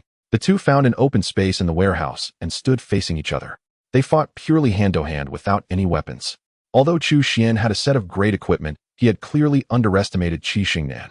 After all, Qi Xingnan was an instructor from some military district. How could he, a streamer who spent all day slumped in a chair, compete with her? Chu Xian kept dodging while Qi Xingnan kept pursuing. In an instant, Qi Xingnan grabbed Chu Xian's shoulder. With a slight smile, she pulled him backward, causing him to fall. She locked his neck with her elbow, and Chu Xian found himself leaning against her chest. Feeling the warmth and softness at his neck, a wave of pleasant distraction washed over Chu Xian. Though he had lost, he couldn't feel any sadness. From now on, I'm the leader, Qi Xingnan declared. Chu Xian wagged his finger. No way. You're a military instructor. It's natural that I can't beat you. Let's compete in something you're weak at. Do you dare? What do you want to compete in? Chu Xian said. Everyone was drinking just now, but you didn't touch a drop. How about this? You drink one glass, and I'll acknowledge you as leader. From now on, whatever you say goes, and I won't contradict you. You say up, and I won't even reach down. Qi Xingnan gritted her teeth, shouting, Don't you regret this? Never. The two returned to the kitchen. Chu Xian poured a glass of red wine, and Qi Xingnan's throat moved. She had enlisted at 18 and hadn't touched alcohol in 5 years. Though she occasionally had beer during family holidays, she had never tried red wine. Do you dare? If you dare drink, don't just call me leader. You could call me your husband, and if you told me to kiss you, I wouldn't even blink. Qi Xingnan's full chest heaved as she glared at Chu Xian. She picked up the glass, gritted her teeth, and gulped it down. A flush spread across her cheeks. She slammed the glass on the table and stared blankly at Chu Xian. Are you okay? Unexpectedly, Qi Xingnan stepped onto a chair, pointed at her cheek, and said, Kiss. With that, her head went dizzy and she collapsed into Chu Xian's arms. In the morning, everyone woke up, but Chu Xian and Qi Xingnan were nowhere to be seen. When they reached the door of Qi Xingnan's room, Chu Xian came out, one arm stiff and unusual. We're leaving this morning. When are you all leaving? They'll wait for her to wake up before I leave. Over the next hour, people came one after another to bid Chu Xian. As for Qi Xingnan, she didn't open her hazy eyes until nearly noon. She wandered around the armory and found that everyone was gone. When she finally returned to her room, she found Chu Xian sitting on her bed, having arrived at some unknown time. Why haven't you left? I'm waiting for you, aren't I? For me, eh? Don't tell me you've forgotten everything from last night. Qi Xingnan's pretty face flushed, and she shook her head. I only remember us fighting, and I won. You don't remember anything after that? Qi Xingnan nodded, unsure. Forget it if you don't remember, it's nothing. Pack up, and let's get ready to go. Chu Xian went out first while Qi Xingnan sat on the bed, covering her burning cheeks. How could I have said something like that? In the Black Shark military jeep, Qi Xingnan sat in the driver's seat. Chu Xian sat beside her, examining the jeep's front end to determine how many materials were needed for repairs. Although it had no impact on performance, the front end was too unsightly and required fixing. The materials needed were minimal, so he planned to repair it when the opportunity arose. After a short drive, the ruins of a city appeared before them. This city was S City on the map, located far from the armory. Compared to S City, our city was smaller. It could sustain them adequately, but if Chu Xian also joined the looting, it would seem morally questionable. Thus, before departing, the two altered their route. The city before them appeared ravaged by war, with collapsed skyscrapers and ruined houses. The supermarkets and convenience stores had shattered glass and crumbling walls. Most of the contents had already been looted. This place has indeed been visited, Qi Shengnan remarked. Chu Xian replied, given how prosperous this city is, there must be many people here. Chu Xian studied the map. There's a large shopping mall in the city center. Let's check it out. The two disembarked and walked along the city's uneven mottled roads. Why is it so quiet here? Chu Xian's expression turned uneasy. Qi Shengnan also looked around warily, holding a rifle in her hands. There's a faint scent of blood in the air. Qi Shengnan's delicate nose twitched as she gazed toward the end of the alley. It seems to be coming from over there. Chu Xian held the laser gun in his hand as they crept toward the alley's end. Faint, indistinct sounds of tearing reached their ears. A chill surged from within, racing to their heads, raising goosebumps all over. They quietly turned the corner and witnessed a horrifying sight. Before them were 3 zombies tearing apart a man's internal organs. Intestines and viscera were strewn across the ground, and a pungent stench assaulted their senses. Without hesitation, Chu Xian shot one zombie through the head. Simultaneously, Qi Shengnan fired 2 shots, piercing the skulls of the other zombies. It turned out that the city's inhabitants had been devoured by these zombies. In this alley alone lay 3 corpses, 2 female and 1 male. The 2 female corpses were reduced to bloodied bones and terrified heads, their bodies gone. The male corpse's torso and organs had been ripped out by the zombies and scattered everywhere. Could there still be survivors in this city? Qi Shengnan asked. Chu Xian glanced at the male corpse's wrist, his brow furrowing. It was understandable that the female corpses had no wristwatches, but the male corpse's wrist was also bare. I'm afraid there are many more people in this city. Look at their wrists. Qi Shengnan suddenly realized. Their watches had been removed, likely taken by someone who then abandoned them here. We need to take the alleys.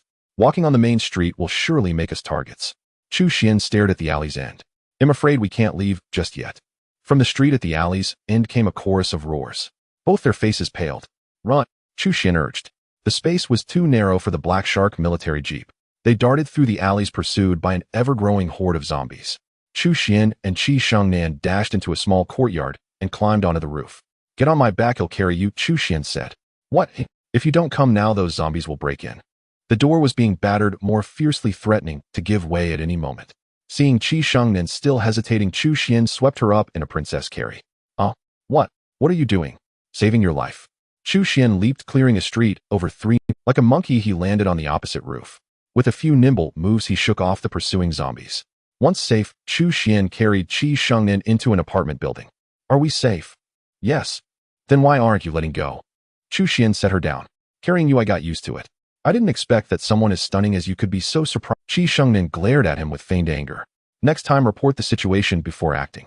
I'll authorize your actions. If you take liberties again, don't blame me for using force. Qi Shengnan was astonished by Chu Xian's leaping ability. Throughout their journey, her perception of him was constantly evolving. Just reporting is enough. Not reporting is a violation of military orders. Since we've formed a team, we must abide by discipline. Hearing this, Chu Xian immediately shouted in a serious tone, report. Speak. This apartment's doors and windows are intact. I'd like to search the rooms. Go ahead. Talking like this feels so strange. Chu Xian remarked. Qi Shengnan replied. It's your gaze that's strange. Chu Xian's eyes roamed over Qi Shengnan's figure. If it were merely a lecherous look, it would be one thing, but his gaze was as pure as a child's. Really? I was just thinking, how does someone manage to put all their flesh in the right places? In my original world, I had a friend who was at cup before losing weight. She weighed 180 pounds. After losing weight, she dropped to a cup.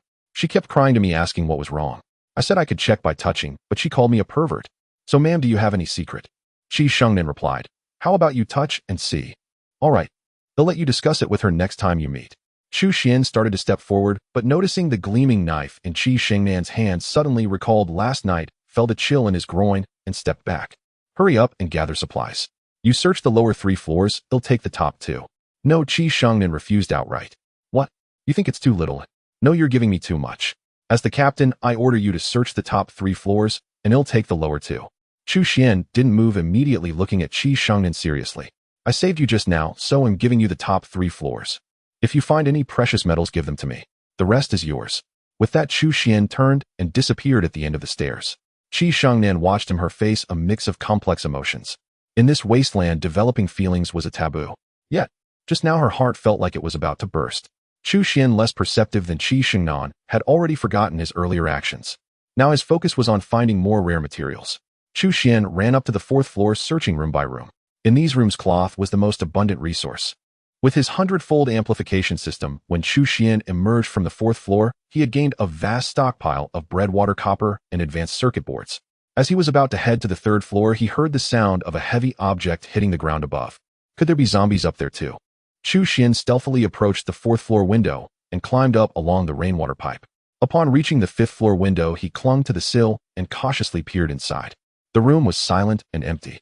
Chu Xian leaped through the window into the room, tiptoed to the door, and saw 2 people crouching on the stairs between the 5th and 4th floors. Both held basic hunting rifles. These were low-tier weapons from the wristwatch warehouse, not even reaching Frank, but they were more than capable of causing harm. A strike from one was no joke. Without hesitation, Chu Xian raised his laser gun and silently pierced through both their foreheads. Their eyes glazed over as they tumbled forward onto the stairs, their lives extinguished. Only then did Yi Huang begin searching the 5th floor's resources. But everything there had already been claimed by those 2. They had deliberately left the lower floors untouched, likely setting a trap. They never expected to encounter Chu Xian, a razor-sharp shark. Their scheme backfired, costing them their lives. He stripped the wristwatches from their bodies. Obtained cloth 35, a water 15, a leather 30. After disposing of the bodies, Chu Xian descended, but couldn't find Qi Shengnan anywhere. He searched from the 3rd floor to the 1st, yet there was no trace of her. Had she fled on her own? Chu Xian sat on the stairs leading to the 2nd floor of the apartment entrance, lost in thought. He stared at the tightly shut door. Could she have been captured? He murmured. That couldn't be. She was as fierce as a she-devil. No one could get close to her. Even if something happened, there should have been some noise. Chu Xian opened the social function on his wristwatch and accessed private chat. He tentatively sent a message, "Where are you?" He wasn't sure if Qi Shengnan would reply. His only intent was to confirm she was still alive. To his surprise, she responded within a minute. "At Central Tower, 9th floor with my comrades. Don't come over, I'll be back soon." Relieved that she was safe, Chu Xian breathed a sigh. However, her final words, telling him not to come and that she'd return, left him puzzled. If she didn't want him there, he wouldn't go. But idly waiting for her return was out of the question. Having finally made it to S City, it would be a waste not to scavenge thoroughly, especially after wrecking the Black Shark military jeep's front. Chu Xian proceeded to search several other residential complexes. In the end, he obtained advanced circuit boards 5,000, cloth 10,000, bread 15,000, water 8,000, leather 7,500. After completing his haul, he found an optimal observation point near Central Tower and upgraded the Type 95 military telescope from rank to a rank. From his position, aided by the telescope, he could see Qi Shengnan seated on the 9th floor of Central Tower. Opposite her sat a woman with an equally striking figure. That woman's physique was even more explosive than Qi Shengnan's, though her face bore a trace of ruthlessness likely honed through countless battles. Behind her stood several soldiers, both male and female, with solemn expressions and rigid stances that exuded an imposing aura. Yet their mismatched attire suggested they were mercenaries. Suddenly, the woman opposite Qi Shengnan rose, walked to the window, and raised a wine glass toward Chu Xian's location. The red wine swirled before she pressed it to her crimson lips. At the same time, a dark muzzle on the 8th floor spat fire. Chu Xian's scalp tingled with alarm. Sensing danger, he immediately dodged. But the bullet struck him squarely in the chest. Fortunately, his brain protective suit saved him, otherwise the shot would have been fatal. To fool the sniper, Chu Xian theatrically collapsed. "What have you done?" Qi Shengnan slammed the table, glaring furiously at the fiery woman. "Nothing much, just teaching him a lesson. I wanted to see what kind of man earned your trust. But from the looks of it, he's nothing special. If he dies, I swear you won't live past 3 days." Chu Xiaoyu chuckled softly. "My dear sister, do you realize where you are? This is my stronghold. Here I call the shots." Chu Xiaoyu laughed heartily, only to be interrupted by a gunshot. "What's going on?" she barked into the communicator. "Boss Xiao Huang is dead." "Dead? Where did that shot come from?" "From across the street. He must have missed and been taken out." With a sharp crack, Chu Xiaoyu smirked coldly at Qi Shengnan. "Seems my brother-in-law is quite capable. Wait here. I'll bring him in and feed you both to the zombies. Grab your men and follow me. Capture him." "Understood," came the reply from the communicator. Meanwhile, a voice crackled from Qi Shengnan's communicator on the table. "Was that shot from your man impressive, eh?" Chu Xiaoyu snatched it and chuckled. "How many seconds do you think you have left, you little bastard? To her surprise, a long sigh echoed from the other end. I don't know how many seconds I have, but I do know that if your men make another move, I guarantee the next bullet will pierce. Chu Xiaoyu's face hardened as she scanned the surroundings warily. Are you threatening me? No sooner had she spoken than a gunshot rang out, shattering the glass table before her. One more chance. Call your men back. But Chu Xiaoyu's lips curled upward as she leaped against the wall, hiding opposite the direction of the gunfire. Capture him. The gunshot had revealed Chu Xian's position. Behind Qi Shengnan, someone lurked in a blind spot, a gun trained on her. Qi Shengnan froze, watching the direction of the gunfire with concern. Chief, we've been tricked. It's an automatic sniper rifle. What? At that moment, Qi Shengnan's communicator crackled again. How many more auto snipers do you think I have? Another shot rang out, and the man in the blind spot was struck in the head. Let Qi Shengnan leave the tower alone and have your men retreat 300 meters. Now, or my next shot will be aimed at your head. Chu Xiaoyu gritted her teeth and shouted into the communicator. Everyone pull back 300 meters. Now, Qi Shengnan exited the 9th floor, leaving Chu Xiaoyu alone in the tower. Just you. Can't you see? Don't break your word. Qi Shengnan is gone. Don't worry, I won't kill you. I just wanted to leave a good impression. What did you say? Remember this name, Chu. In the distance, a cutter battle vehicle charged forward, pursued by a horde of zombies 10 meters behind.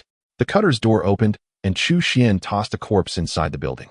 Then the two drove off in the vehicle. A furious scream erupted from the tower. Chu Xian, I will kill you. After emerging from the central building, the two concealed themselves within a residential complex, which offered a perfect vantage point overlooking that very structure. Chu Xian reclined on the bed while Qi Shengnan had remained silent since their return, an inscrutable oppression clouding her features. Chu Xian refrained from disturbing her, choosing instead to lie down in the outer room. He scrolled through the world chat channel. The channel remained as lively as ever, though it had long lost the novelty of its first 2 days. Creatures like dinosaur, zombies, and mutants had become mundane topics. Now the channel was ablaze with exchanges of food and materials. It seems this wasteland life is gradually falling into order. Perhaps the naive souls had long since reported to the King of Hell. What remained were those who had survived the initial. A private message notification lit up. Chu Xian tapped it open, finding it was from Luo Shui. ID Chu Xian, what's up? Found another treasure. ID Luo Shui. Remember those 2 women who snatched my blueprint a couple of days ago? I killed them all. ID Chu Xian. So what did you recover? ID Luo Shui. A rocket launcher blueprint. In exchange for 20 bullets, 3 loaves of bread, and 3 bottles of water. ID Chu Xian. Seems like you made a good haul.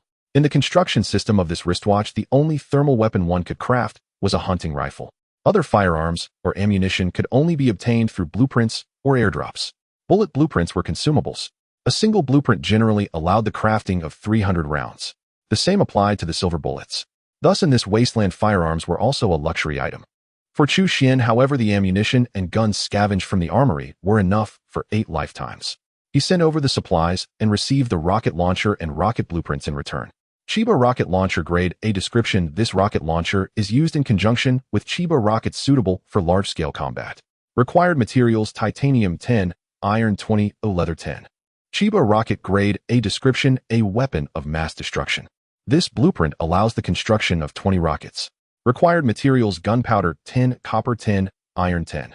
Someone's coming. Chu Xian's ears twitched. He dismissed the blue screen and dashed into the inner room. There Qi Shengnan lay on the bed, still lost in thought. Something's approaching. Get ready, Chu Xian said. Qi Shengnan nodded and followed him as they quietly descended the stairs. As they descended, a putrid stench slowly permeated the air. The smell. It wasn't human, it was like a zombie. Following the foul odor, the two came face to face with 2 zombies loitering on the staircase. 2 gunshots rang out, and the zombies crumpled to the ground. 100-fold amplification effect activated. Detected 10 drops of zombie essence blood. Option 1, obtain 1,000 drops of zombie essence blood. Option 2, obtain 100 drops of Corpse King essence blood. System choose option 2, Chu Xian commanded silently. Qi Shengnan merely watched as Chu Xian stored the 10 drops of zombie essence blood into his watch, utterly unaware that the moment they entered the device, they transformed into 100 drops of Corpse King essence blood. Hell, take this time. Next time it's yours. Qi Shengnan replied, whatever. It's not like I have any use for these things anyway. Take them if you want. The two descended from the building and wandered the streets for a while. They noticed that the zombies at night were far more active than during the day. On these streets, with every step or two, one could spot 1 or 2 zombies, or even groups loitering about. It seemed they had caught the faint scent of humans in the air. We need to find a safe place to hide. If we get bogged down by these things, we'll be forced out of this city. We've only just arrived and haven't even explored a fifth of it. We can't leave just yet. Qi Shangnan said, let's go to the central building. From what I know of Chu Xiaoyu, she must have deployed everyone by now. Her thirst for revenge is too strong. She often disregards her own situation. Following Qi Shangnan's analysis, the two used the cover of night, navigating through obscure corners, and before long stood before that grand edifice. Earlier that day, Chu Xian had lured a horde of zombies to this central building. Though it had startled Chu Xiaoyu, the mercenaries who arrived later had slaughtered them all. Now the strong stench of zombie corpses here served as a temporary deterrent to other zombies. In this city, there was probably no safer place than this. The two crept up to the 9th floor, finding no one there. They then ascended to the 12th floor, where they found Chu Xiaoyu lounging on a sofa. Chu Xiaoyu lay on the sofa without turning her head. Back already. Found that woman. Chu Xian chuckled. Didn't find a woman, but I found a man. Want him? Chu Xiaoyu's expression darkened as she reached for the pistol on the table. Don't move, Chu Xian said, pressing a laser gun against her brother's forehead. Qi Shangnan took Chu Xiaoxiao's communicator and sat opposite her. Chu Xian's gaze drifted downward, catching sight of things he shouldn't have. Why does this woman have to dress so lightly at night? Chu Xian muttered reproachfully. No need to threaten her. Huh. No, we have to keep her from causing trouble. There's no need for that anymore. Seeming to notice Chu Xian's gaze, Chu Xiaoyu deliberately arched her back and unfastened a button on her white blouse. She smiled coyly. Like what you see, handsome. Chu Xian immediately holstered his weapon and put on a stern face. Please don't. I'm a man of principle. Seeing Chu Xian's expression, Chu Xiaoyu's face darkened. She sneered, men are all the same. Too lazy to argue, Chu Xian parked the Black Shark military jeep on the 12th floor. He had equipped the Black Shark military jeep with an AI smart vehicle-mounted infrared thermal imaging system. With this plus a sniper rifle, a headshot from 100 meters away was no longer a dream. Chu Xian sat in the driver's seat with the door open, legs crossed, watching Chu Xiaoyu. So he's the one who saved you during the day. The only thing decent about him is that face. There are other decent parts too. Want to see? Chu Xian retorted, somewhat exasperated. I didn't provoke you. Sure, I just scared you with a zombie horde. But hey, you're still fine, aren't you? What do you see in him? We're just partners. In this wasteland, you find someone you can trust with your back. What about your trainees? Aren't they trustworthy? You had to pick this pretty boy. Them. Chu Xian laughed. They're just a bunch of hormone-driven morons who lose their minds at the sight of a woman. You're no different from them. Chu Xian jumped out of the jeep and walked over to Chu Xiaoyu. I almost forgot something important, wasting all this time talking to you. Wouldn't it have been easier to just act directly? Chu Xiaoyu instinctively recoiled. Tonight she was wearing only a white blouse on top. On the 12th floor of the central tower, Chu Xian slowly approached Chu Xiaoyu. She wore only a white shirt with the top 3 buttons undone, her alluring cleavage drawing the eye. As Chu Xian drew nearer, a flush of crimson tinted Chu Xiaoyu's fair skin. A trace of panic flickered in her beautiful almond-shaped eyes. Chu Xiaoyu reached out to touch Chu Xian's arm. Little my ass, am not little at all. Take off that wristwatch right now. Hurry up. Chu Xiaoyu's eyes widened. Was there something wrong with this man? Qi Shangnan watched from the side with a faint smile, amused by Chu Xiaoxiao's embarrassment. Chu Xian took Chu Xiaoxiao's wristwatch greedily, eyeing the resources within. Copper 400, iron 200. Advanced circuit board 2, bread 800, water 600. Had this kid scoured the entire S-City? With these resources in Chu Xiaoyu's watch, there was no need to keep searching S-City. You don't think this is everything in S-City, do you? Isn't it? Chu Xian said. Chu Xiaoyu said, there's another force in S-City stronger than us, controlling nearly half the city. What they have are the real treasures. Chu Xian sat down nearby and smiled. Tell me, what treasures do they have? A few days ago, an A-grade airdrop landed here. We were weak then, so they snatched it. If we cooperate now, we might take it back. Cooperate with you? Not interested. Chief, I've found their location. A low male voice came through the communicator. Don't alert them. Keep investigating and await orders. Understood. Chu Xiaoxiao responded to the man, then turned to Qi Shangnan. Even if we have a grudge, we were once teammates. Now that group is like us, mercenaries. 2 tigers can't share 1 mountain. In this city, only one of our factions can survive. Qi Shangnan said, I don't care which of you lives or dies. I'm not interested. He'll stay until dawn and then leave. Chu Xiaoxiao glanced at Chu Xian. What about you? Chu Xian smiled. She's the boss. Chu Xiaoxiao said, do you think survival in this world is about gathering resources? All resources here are fixed, some even non-renewable. On average, a person can't even secure basic survival. Plunder, conflict, and killing are the game's main. This isn't a nurturing game, it's a survival game. Qi Shangnan, why not cooperate with me? Carve out a place in this wasteland. Qi Shangnan smiled. Besides the A-grade airdrop, it'll take 40% of the rest, you 60. That's too much. There are only 2 of you, and you want 40%. Qi Shangnan said, if I'm not mistaken, your bullets and firearms are insufficient to fight them. You're after the... We have the gear, you have the manpower. Taking 40% isn't too much. True, our equipment isn't plenty, but how can you be sure your gear is worth 40%? Qi Shengnan pulled out some of the weapons from the armory. Chu Xiaoyu was stunned by the arsenal. How do you have so much gear? Chu Xian said. Why do you care? Just decide if this is enough for 40%. It's enough? Let's start planning the operation now. Wait. Chu Xian interrupted Chu Xiaoyu. He continued. In this operation, I want 70% of all metal materials. The rest, 60-40. Are you pushing too hard? That's outrageous. Chu Xiaoyu said coldly. Who's really taking advantage here? You are. We can find people, but where can you trade for so much gear? For Chu Xian, he was always the one to take advantage. No, if you do this, there's no point in cooperating. Hearing this, Chu Xian cocked his pistol and aimed it at Chu Xiaoyu's head. You said it. No point in cooperating. Chu Xiaoyu felt the cold muzzle against her scalp, a chill spreading through her mind. Chu Xian stopped abruptly. Made up your mind, Who's really in charge here between you two? Chu Xian was taken aback, glancing back at Chu Xiaoyu. Chu Xian stopped abruptly. Made up your mind, Who's really in charge here between you two? Chu Xian was taken aback, glancing back at Chu Xiaoyu. He smiled. She handles the big decisions, I handle the small ones. Matters like dividing spoils are small, so naturally I decide. Chu Xiaoyu looked at Qi Shengnan, seeking advice in her eyes. Qi Shengnan nodded. We're both pretty laid back. Fine, I'll go along. Metal materials, 70-30, other supplies, 60-40. Chu Xian holstered his gun and smiled. Now that's cooperation. Call your people. Chu Xiaoyu picked up the communicator. Leave one person to watch. The rest come back. We've got a big job. Moments later, 12 or 13 people emerged from the stairwell on the 12th floor. The men were rugged, the women alluring.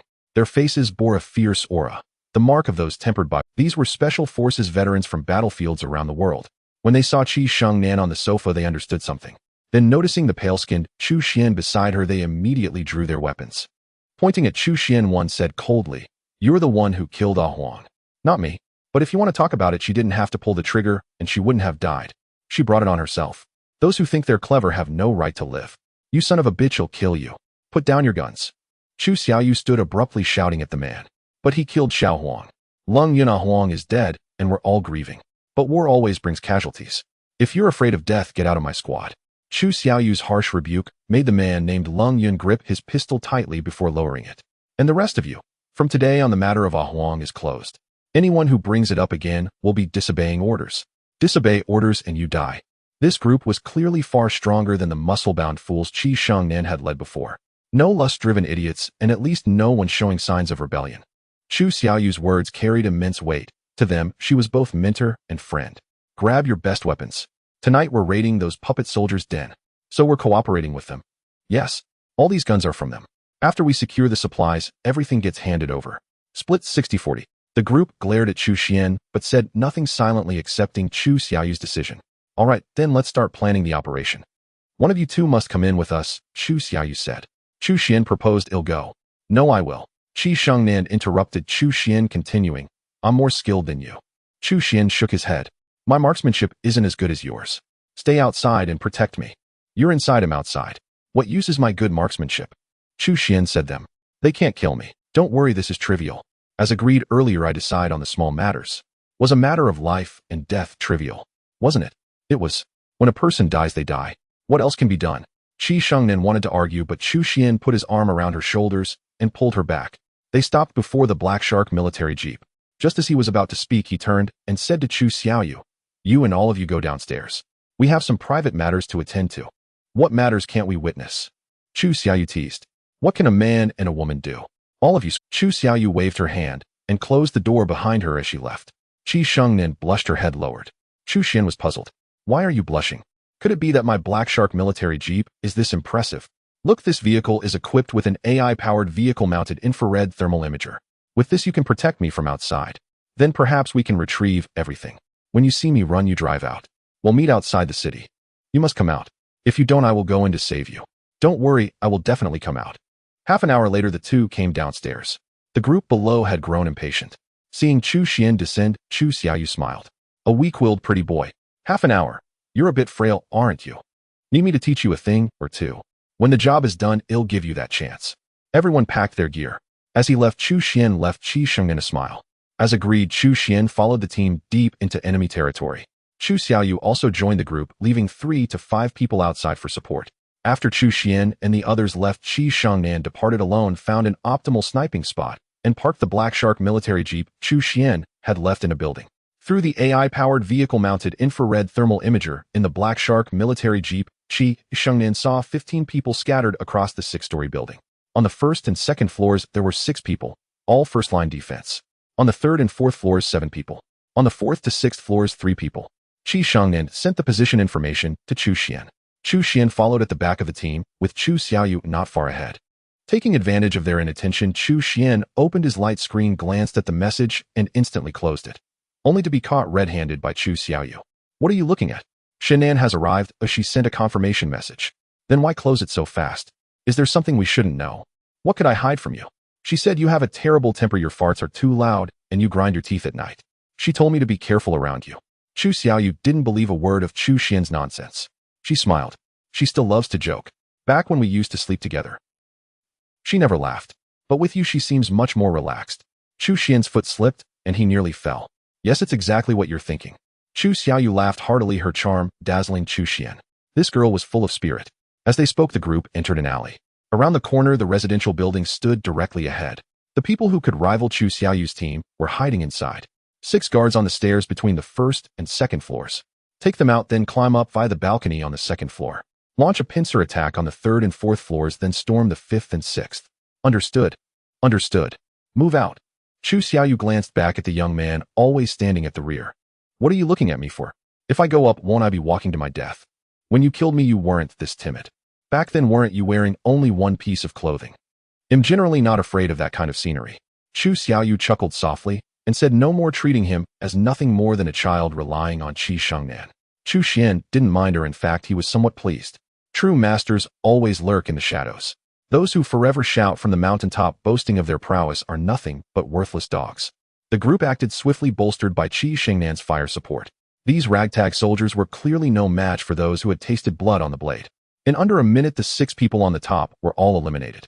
Then the group split into 2. One team climbed up via the balcony, the other advanced from the stairs. The team on the stairs attacked first to draw fire and attention. Then the team entering via the balcony struck. In an instant, the attack succeeded on both fronts.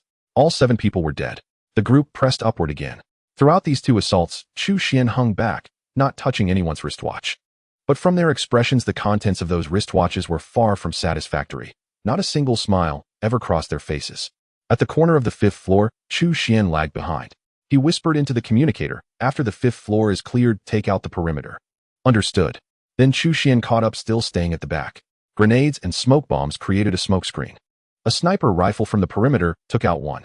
Under their firepower, another ran to the balcony to escape, but was also killed by the sniper. The group gathered the wristwatches. Chu Xian hadn't moved, yet waiting for an opportunity to get close to Chu Xiaoyu. Capture the leader to defeat the group.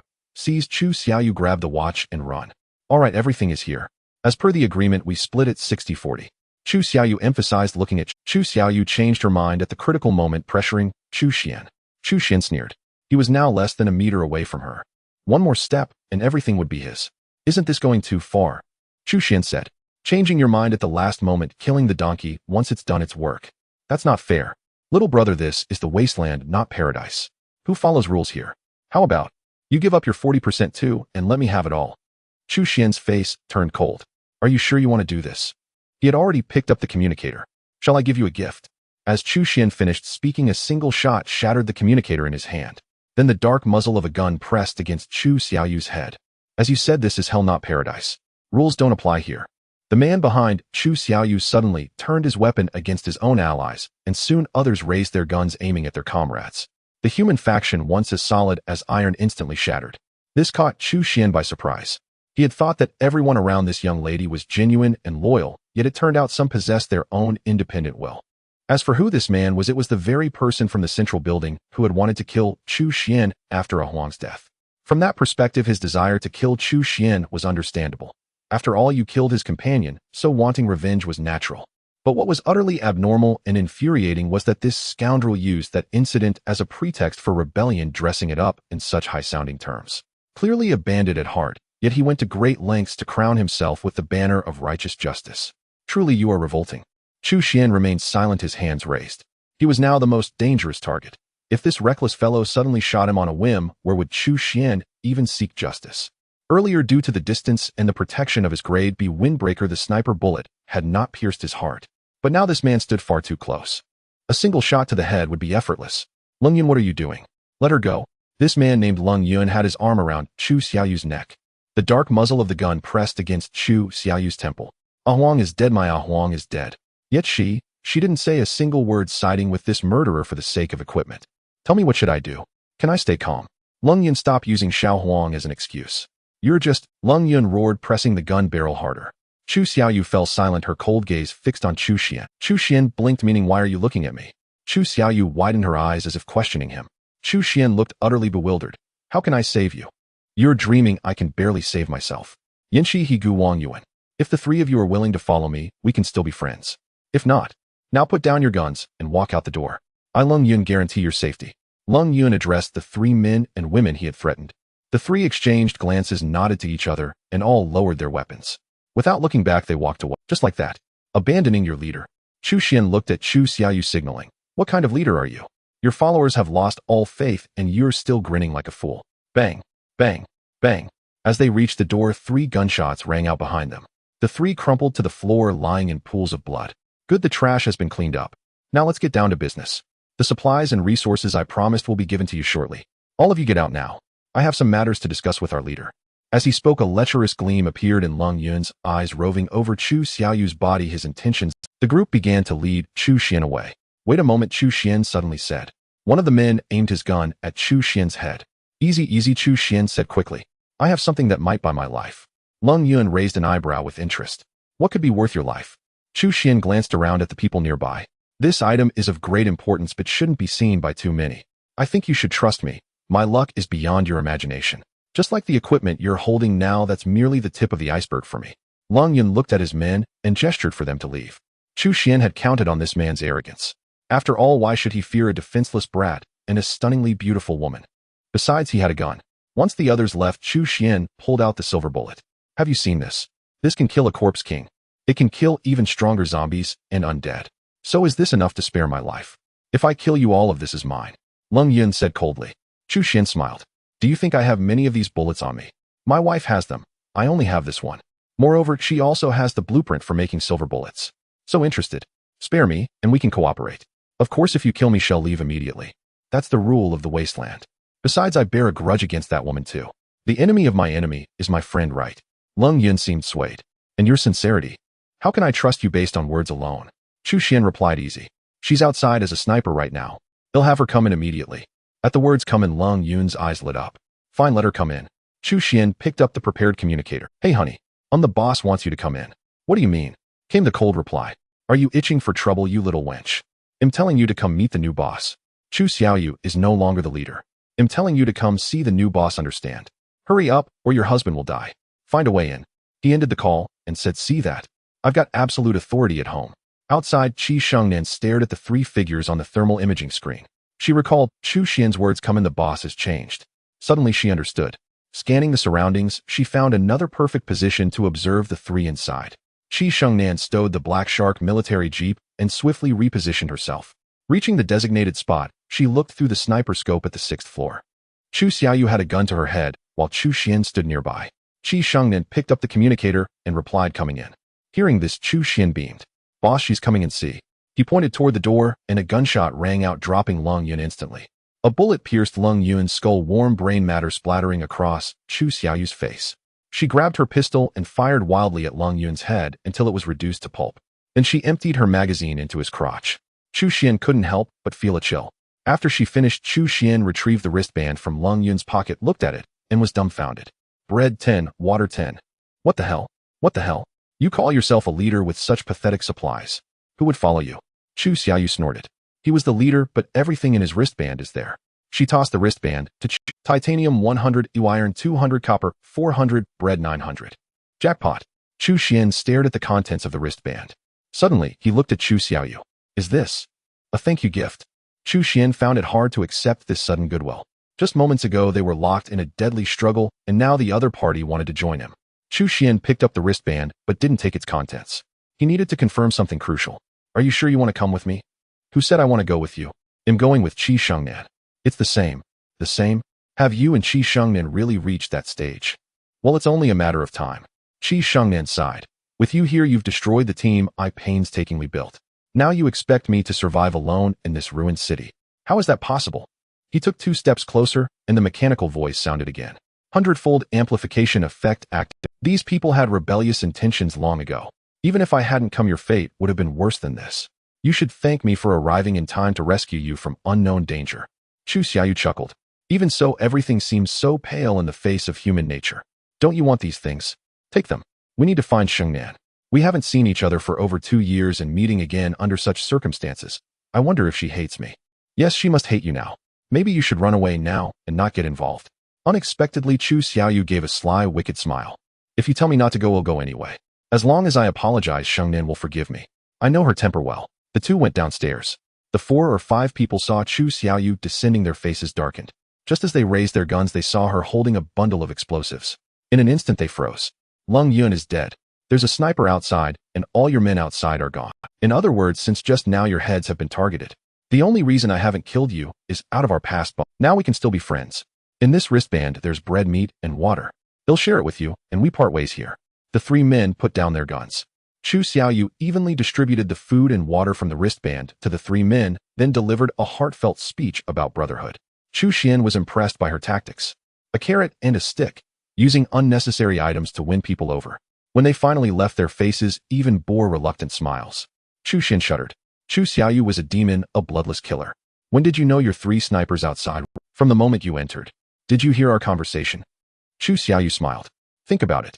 Shengnan is far better suited for infiltration both physically and tactically. You, on the other hand, are nothing but a schemer. With your physique, any surprise attack would be suicide. Yet you sent Qi Shengnan to provide support from the outside while you sneaked in here. Doesn't that reveal something? Still, there's one thing I can't figure out. Even if Lung Yun hadn't rebelled, how could you be sure you'd leave this place safely? This is the 6th floor. Chu Xian smiled. As for how I'd leave safely, you'll find out in time. I have a question too. Since you knew my intentions, why didn't you expose me earlier? Why wait until you became a leader with no followers? Chu Xiaoyu replied. I wanted to see how many people would truly follow me. With just 3 or 4 of us, including me, there was no need to act. If only 1 or 2 had betrayed me, you'd be a corpse by now. Chu Xian confirmed his suspicion this woman was a demon who killed without drawing blood and devoured without spitting bones. He decided to keep his distance from her. The 2 left the building. You gave away all the bread and water. What will you eat? Chu Xiaoyu said, Shengnan has some. Aren't you afraid we'll abandon you? You've only known Qi Shengnan for a few days. I have my ways. Even if the whole world wants to kill me, Qi Shengnan is the only one who would stand by me.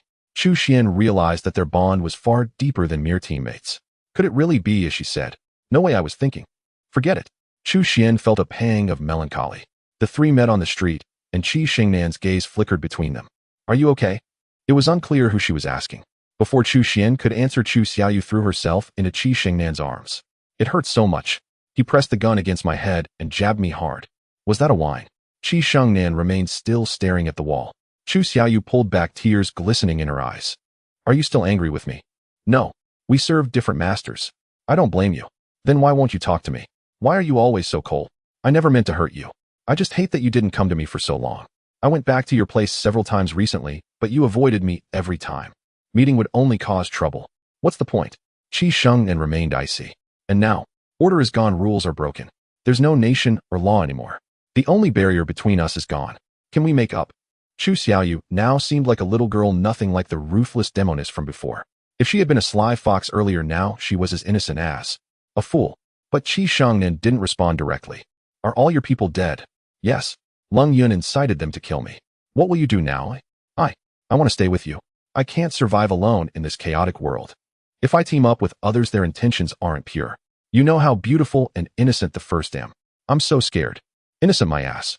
You are the most hidden schemer here tonight. Chu Xian barely resisted the urge to smack her with a brick. Please take me in. I can cook, do laundry, and even warm your bed. Seeing Chu Xiaoyu's pitiful state, Qi Shengnan finally nodded. Chu Xiaoyu hugged her again, nuzzling affectionately against her neck. All right, let's go. Staying here too long might attract those zombies. The smell of blood is too strong. Chu Xian meant well, but Chu Xiaoyu's lips curled into a meaningful smile. She suddenly pointed at Chu Xian. Sis, in that building just now, he threatened me and did that to me. Chu Xian's eyes widened in shock. What did you say? Qi Shengnan's face darkened. Chu Xiaoyu looked down, twisting her fingers. He did what thing? Speak clearly. You know that thing.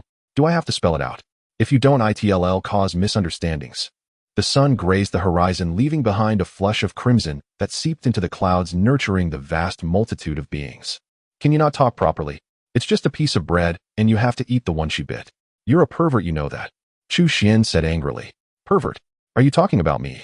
Chu Xiaoyu looked innocent. Chu Xian let out a cold laugh. Be careful you don't choke on that bread. Don't worry, you choke on water before I choke on anything. Chu Xian slammed the table and roared, look here, I'm in charge of this place. From today, get rid of your weird habits, or I'll beat you up. Beat me? Come on, you think I'm scared? You think just because you've got a bit more flesh I wouldn't dare? Hit me then. Chu Xiaoyu said provocatively. Both of you sit down. Qi Shengnan said coldly. Chu Xian shot a glare at Chu Xiaoyu, then plopped down angrily into his chair. Chu Xiaoyu, on the other hand, leaned on Qi Shengnan's shoulder like a helpless little girl. Ever since they came back last night, that sly fox had changed, as if she had a new head. All her previous scheming ways were gone, replaced by this pitiful innocent act. Being a fake innocent was one thing, but trying to steal Chu Xian away from Qi Shengnan, and so openly, that was intolerable. After we eat, we'll head out to the mine early. Sure, sis, Chu Xiaoyu said sweetly, then casually picked up the bread Qi Shengnan had taken 2 bites from and popped it into her mouth. After doing that, she didn't forget to raise an eyebrow at Chu Xian. Chu Xian munched on his bread while opening his wristband where a new message had arrived in his private messages. Before Chu Xian could tap it, Chu Xiaoyu spoke with a hint of sourness. Could it be from some pretty girl? With your looks and all those supplies, plenty of people must like you. Not like my sister and me, who can only rely on each other. Chu Xian nearly choked on the bread he was swallowing. No, there's no woman. It's just a stranger. Really? Then open it and let us see. It's just an ordinary person, right? Chu Xiaoyu deliberately drew out the last 2 words, casting a meaningful glance at Qi Shengnan. Qi Shengnan's gaze also turned toward Chu Xian. Chu Xian's heart skipped a beat as he pondered whether to open it. If you don't want us to see, then don't. I get it, men will be men. Chu Xian shot her a cold glare. You don't get anything. If you did, you'd get lost. For the sake of his future happiness, Chu Xian finally tapped the message. Thankfully, it wasn't from Luo Shui. On the other end was someone with the ID Chief Steward Chun. See, it's not a woman. This is about private matters, so you don't need to watch. It'll wait for you outside. Chu Xian found a comfortable spot in the corridor. ID Chief Steward Chun, I found inscribed blueprint. Want to trade for bread 15, water 10. ID Chu Xian, what's the blueprint called? Trying to get something for nothing. ID Chief Steward Chun, T900 tank blueprint. ID Chu Xian, bread 10, water 10. ID Chief Steward Chun, come on bro, that's some harsh bargaining. ID Chu Xian, life's tough for everyone now. You're asking for too much, or I can't give that. ID Chief Steward Chun, fine. Consider it a favor to the masses. Send the stuff over quick, I'm starving. Chu Xian sent the bread and water and received a blueprint in return. T900 tank blueprint S description, equipped with firepower suppression and a 125mm smoothbore gun. Adequate firepower, but ammunition blueprints need to be sourced separately. Required materials: advanced circuit board 50, gold 10, silver 30, copper 50, iron 80, rubber 10. The materials were extremely rare. Rubber was especially hard to find. They hadn't even seen any yet. Chu Xian waited outside for a short while until the 2 finished eating and came out. We're heading to the mine now. Are you sure you want to come along? Qi Shengnan asked one last time. Of course. Wherever you go, we'll follow. In this wasteland, there's no one I'd rather have watching my back. The 3 got into the car. Qi Shengnan was driving. Chu Xiaoyu wanted the front passenger seat, but Chu Xian pushed her to the back, claiming, without reason, that he didn't know the way. On Chu Xian's current map, District D11 was enormous. Places like S-City or City and the Mechanical Depot were just scattered points. The real big cities were in the north and south of District D11. 2 massive cities there were about 8 or 9 times the size of S-City. On the map, those 2 cities were still shrouded in darkness.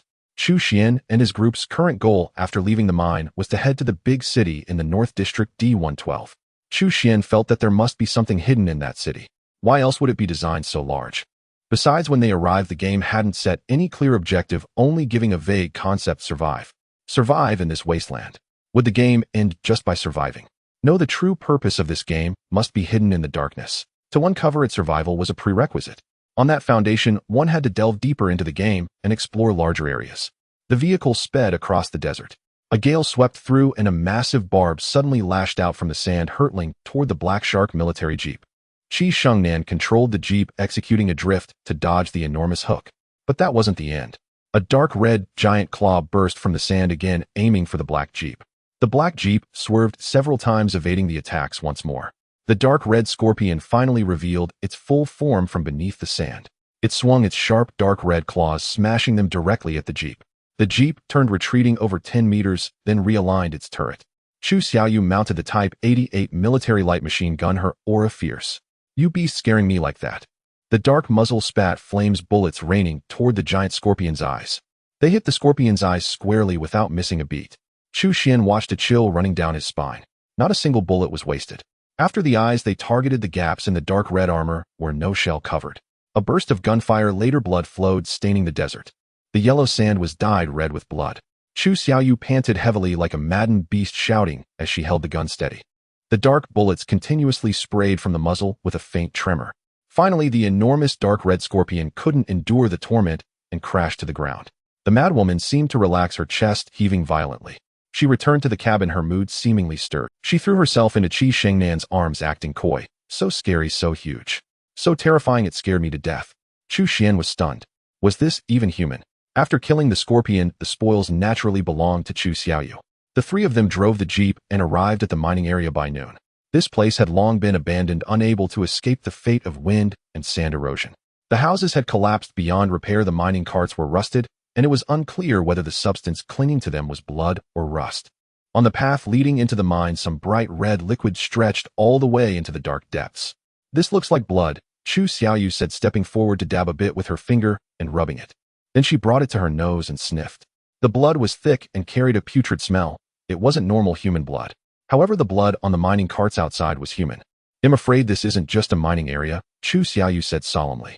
"If we came at night, the blood flowing on those carts might very well be ours." Chu Xian's spirits sank considerably. He had thought it was a mining area, but it turned out to be a zombie nest. He took a few reluctant steps forward. The deeper he went, the stronger the stench grew. The blood on the tracks extended all the way into the mine, exuding an indescribable strangeness. Further in, besides the trail of blood on the ground, large smears of blood covered the walls. This blood also emitted a foul odor unlike ordinary human blood. As they ventured deeper, the light gradually dimmed, requiring a torch. Chu Xian did not proceed further. Returning to the mine entrance, Qi Shengnan and Chu Xiaoyu were sitting in the car. Chu Xiaoyu was whispering something into Qi Shengnan's ear, who listened intently and nodded repeatedly. Chu Xian got into the car and lay down in the back seat. "What are you talking about?" "Girl stuff, mind your own business." Qi Shengnan asked. "What did you find inside?" Chu Xian replied. "Aside from human bloodstains on the mining cart at the entrance, there's no human blood further in. On the walls and ground, it's mostly zombie blood." This zombie blood didn't seem to result from combat. Although it could indirectly indicate a past battle between zombies and humans here, it was too haphazardly placed, almost deliberate. "So you're saying there are people inside?" Qi Shengnan asked. "Probably," Chu Xian replied. "Chances are these people thought the mine was important and smeared zombie blood on the walls to scare others off." Qi Shengnan asked, "But where did the zombie blood come from? If it was dragged from elsewhere, why would the blood only start from the entrance? The materials dropped by zombies are only corpses or refined blood. Smearing that much refined blood on the walls is clearly impractical. Or maybe they have a vehicle," Chu Xiaoyu said. "Possible," Chu Xian agreed. "So what do we do now?" "Go. There's only one entrance here. If they set an ambush inside with the poor lighting, it'd be very disadvantageous for us," Chu Xiaoyu analyzed rationally. Chu Xian thought for a moment. "We won't go in. We'll wait at the entrance, lay mine, set up an ambush, and wait for them." Although he couldn't enter himself and couldn't use the 100-fold amplification system on the materials inside, but Chu Xian didn't know how many people were inside or their firepower. Acting rashly could lead to disastrous consequences. A case of trying to gain, but losing everything. The three of them took the mines. Naturally, Chu Xian wasn't as skilled as the other two. They laid the mines discreetly, so well hidden that if Chu Xian hadn't watched them do it, he wouldn't have known where they were. With the mines set, each found a position and waited quietly for their prey to walk into the trap. Chu Xian finally found a moment to be alone. He opened, build, and crafted a 1,000-leaf rocket launcher with 3,000-leaf rockets. As for the T-900 tank he obtained yesterday, he was still missing 1 or 2 materials. Now he just hoped those people would bring enough materials out of the mine, or at least bring out a little so he could go in and get the rest himself. In the Social Features World channel was buzzing again. "I just saw someone punch a boulder to pieces. Isn't this a wasteland world? How is this so fantastical?" "Fantastical, my ass. Some bastard put TNT in the rock. When I went over, I almost lost my balls. If I find out who did it, it'll kill them. If you lost your balls, don't brag about it. You get hurt, and you have to let every woman in the world know. Now you can't even get a girlfriend." No, brothers, I've noticed something. Haven't you noticed? These zombies are incredibly strong and fast. Do you think we could become that fast too? What, you think you live too long? and want to ascend to heaven. You only have zombies. Brothers, I ran into two dinosaurs fighting, one breathing fire, the other water. My God. Me. No dinosaurs here. Just spiders everywhere and webs everywhere. Yesterday I fell into a web, but the spider didn't come eat me. Brothers, when will these webs dissolve? Bro, give it up. You might run into a black widow. She probably just wants to toy with you before eating you. Toy with me. I get toyed with by a spider. No way, I'm still a virgin. Some beautiful woman, please, in my life. Isn't the Black Widow beautiful? Black Widow. Are you calling me? Whoa, Widow. Where are you? I'm coming to find you. I have a gun. Chu Xian was idly scrolling through the World Channel when he noticed Chu Xiaoyu walking over, deliberately pulling her clothes down a bit. Chu Xian looked her up and down, then turned away. Don't block my son. Am I not attractive? Looking at you too much gives me styes. Chu Xiaoyu didn't mind.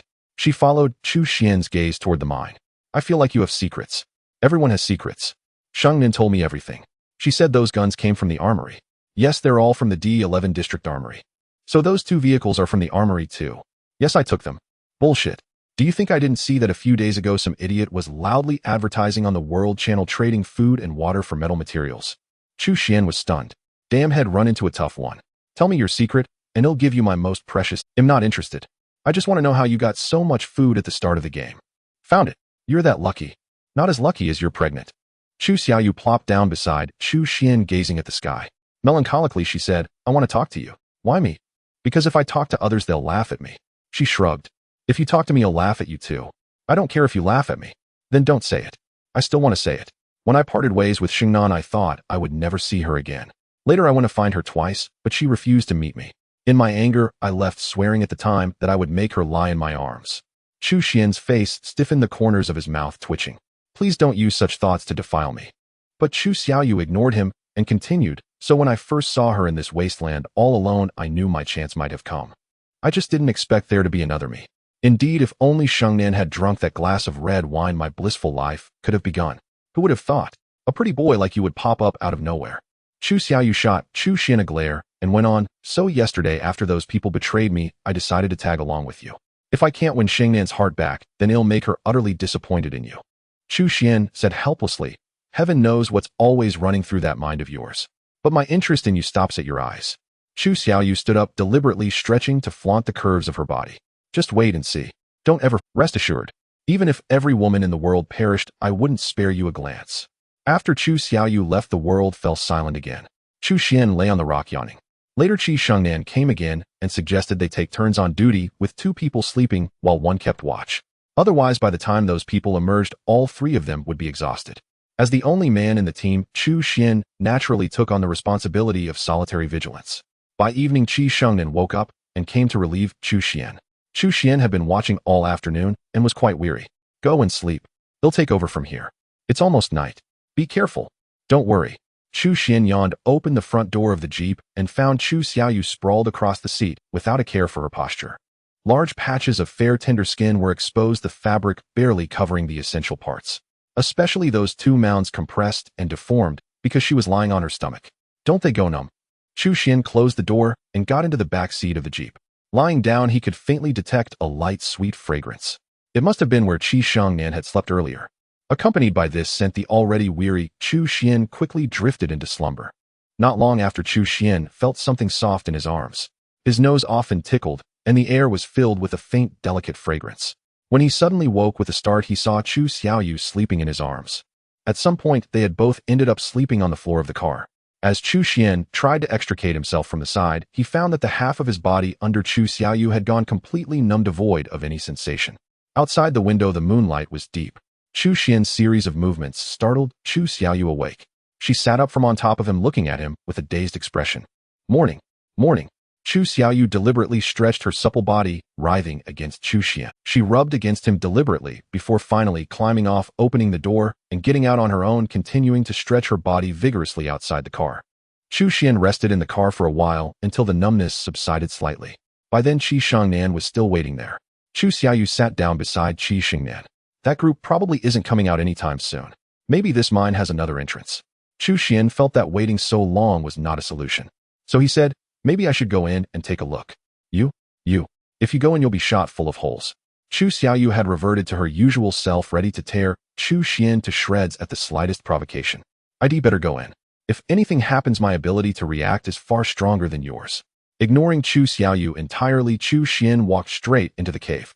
Are you even listening to me? You stay put here. Don't go getting yourself trapped in there without accomplishing anything. Chu Xian insisted on going in himself for a reason. There were certain metallic elements he hadn't found yet. Perhaps he could find some in this mine. Chu Xian lit a basic torch which had a burn time of 2 hours. He could craft it using his wristwatch. The area within 1 meter around him was illuminated. The further he went, the more rubble there was underfoot, and the tunnel became lower and lower, forcing him to stoop. After about 150 steps, a few faint rays of light emerged from the profound darkness ahead. As he advanced, the light grew brighter, and his field of vision suddenly opened up. Before him was a massive cave, its ceiling shaped like a dome. It resembled a large bowl inverted here. Torches were stuck in the cave, suggesting someone had been here before. Opposite Chu Xian, there was another tunnel entrance. Strangely enough, the stench of rot had vanished upon reaching this spot. Chu Xian made a full circle of the cave, and with the help of his 100-fold amplification system, he obtained 800 units of silver. Most of it was probably left behind by those people. Chu Xian grew increasingly curious about what lay beyond that tunnel. He lit his torch and continued towards the entrance. After entering the tunnel, the smell of blood returned, but it was no longer the foul stench of decay. It was the fresh metallic scent of human blood. In an instant, Chu Xian's hair stood on end, his skin crawling with goosebumps as he stared fearfully into the deep dark abyss. Once inside the cave, the world was plunged back into absolute darkness. What's happening in there? Qi Shengnan's voice came through the communicator. Chu Xian forcibly suppressed his nervous tension. Nothing. Haven't found anything strange yet, nor a single person. Him continuing further in. After Chu Xian spoke, there was a moment of silence on the other end. Be careful. We'll wait for you outside. The warmth in Qi Shengnan's voice through the channel warmed Chu Xian's heart. He mustered his courage and pressed deeper into the darkness. The smell of blood grew increasingly intense. Suddenly, in the torchlight, a human face appeared. Half of the man's face was a bloody mess, and his body bore various wounds. Run, run, run. Don't go inside. A wave of dread washed over Chu Xian. But before Chu Xian could speak, the man, not far from him, suddenly lunged forward, as if something behind him was dragging him back into the depths of the darkness. As the man vanished into the depths of darkness, a wave of terror enveloped Chu Xian, refusing to release him. What was it that had dragged the man back? In the dim light, Chu Xian glimpsed what seemed to be a tentacle akin to an octopus limb. But would an octopus limb be covered in barbs? Probably not, he thought. Moreover, that tentacle was as thick as his calf, and its tip as thick as his forearm. How massive must the creature itself be? Chu Xian dared not imagine. He stood frozen, sensing something in the profound darkness watching him. The torch in his hand still blazed, casting light about a meter around him. After a long inner struggle, Chu Xian took a step forward. Then slowly, step by step, he moved toward the deep darkness. Waiting for death was never Chu Xian's style. If something lurked within unknown, he would rather face it head-on or die trying. With resolve, his steps grew steadier. The deeper he went, the stronger the scent of fresh blood became. In the depths of the darkness, a faint glow appeared once more. The light expanded, and Chu Xian emerged from the tunnel into a cavern. If the previous cave was like an overturned bowl, this one was like two bowls pressed together. The floor sloped downward into a pit the size of a football field. Across the cavern, another tunnel led deeper. At the center of the pit coiled a bizarre insect. Its body was a pale yellowish white. The upper half resembled an ordinary insect about 3 zhang in diameter and 10 zhang tall. Its head bore a ferocious maw, and its abdomen was lined with countless legs. But the lower half was like an octopus covered in long barbed tentacles that now lay coiled in the pit. The creature rested on its tentacles, seemingly unaware of Chu Xian. He stepped closer and saw half-eaten corpses beneath them. Among them was the man he had seen earlier. Now only half his body remained, the other half had likely entered the creature's stomach. The man's eyes were wide, his expression twisted in agony, as if he had been tortured to death. The cruelty sent a chill down Chu Xian's spine. But where there was danger, there was opportunity. Beneath the eerie white insect, Chu Xian could faintly see silver 10, iron 10, copper 10. These 3 metals lay crushed under the creature. By conservative estimate, each numbered over 300. An ordinary person would be rich. For Chu Xian, it would multiply 100-fold, perhaps even yield materials with special properties. The more he thought, the more excited he grew. Yet the corpses in the pit were no illusion. These men had come with the same goal as Chu Xian. They sought to seize what lay beneath the white insect. But they all perished, fallen in pools of blood. This forced Chu Xian to reassess his situation. How could he subdue the creature? He thought of silver bullets. But could 2 or 3 kill it? Chu Xian wasn't sure. He needed more. Would adding a Chiba rocket help? As he considered, his ears caught us. From another tunnel in the cavern came voices. Chu Xian retreated into the shadows of his tunnel, watching as 3 to 5 men emerged from the opposite cave, rifles in hand. They had found good things in the mine, even crafted rifles. "Boss, can we strike now? If we let it go, won't we hand it to others?" The middle-aged man in the center frowned, staring at the white insect in the pit, pondering. He seemed to make a decision. "Let's do it. If things go wrong, follow the plan. This thing lives underground, so it must fear fire.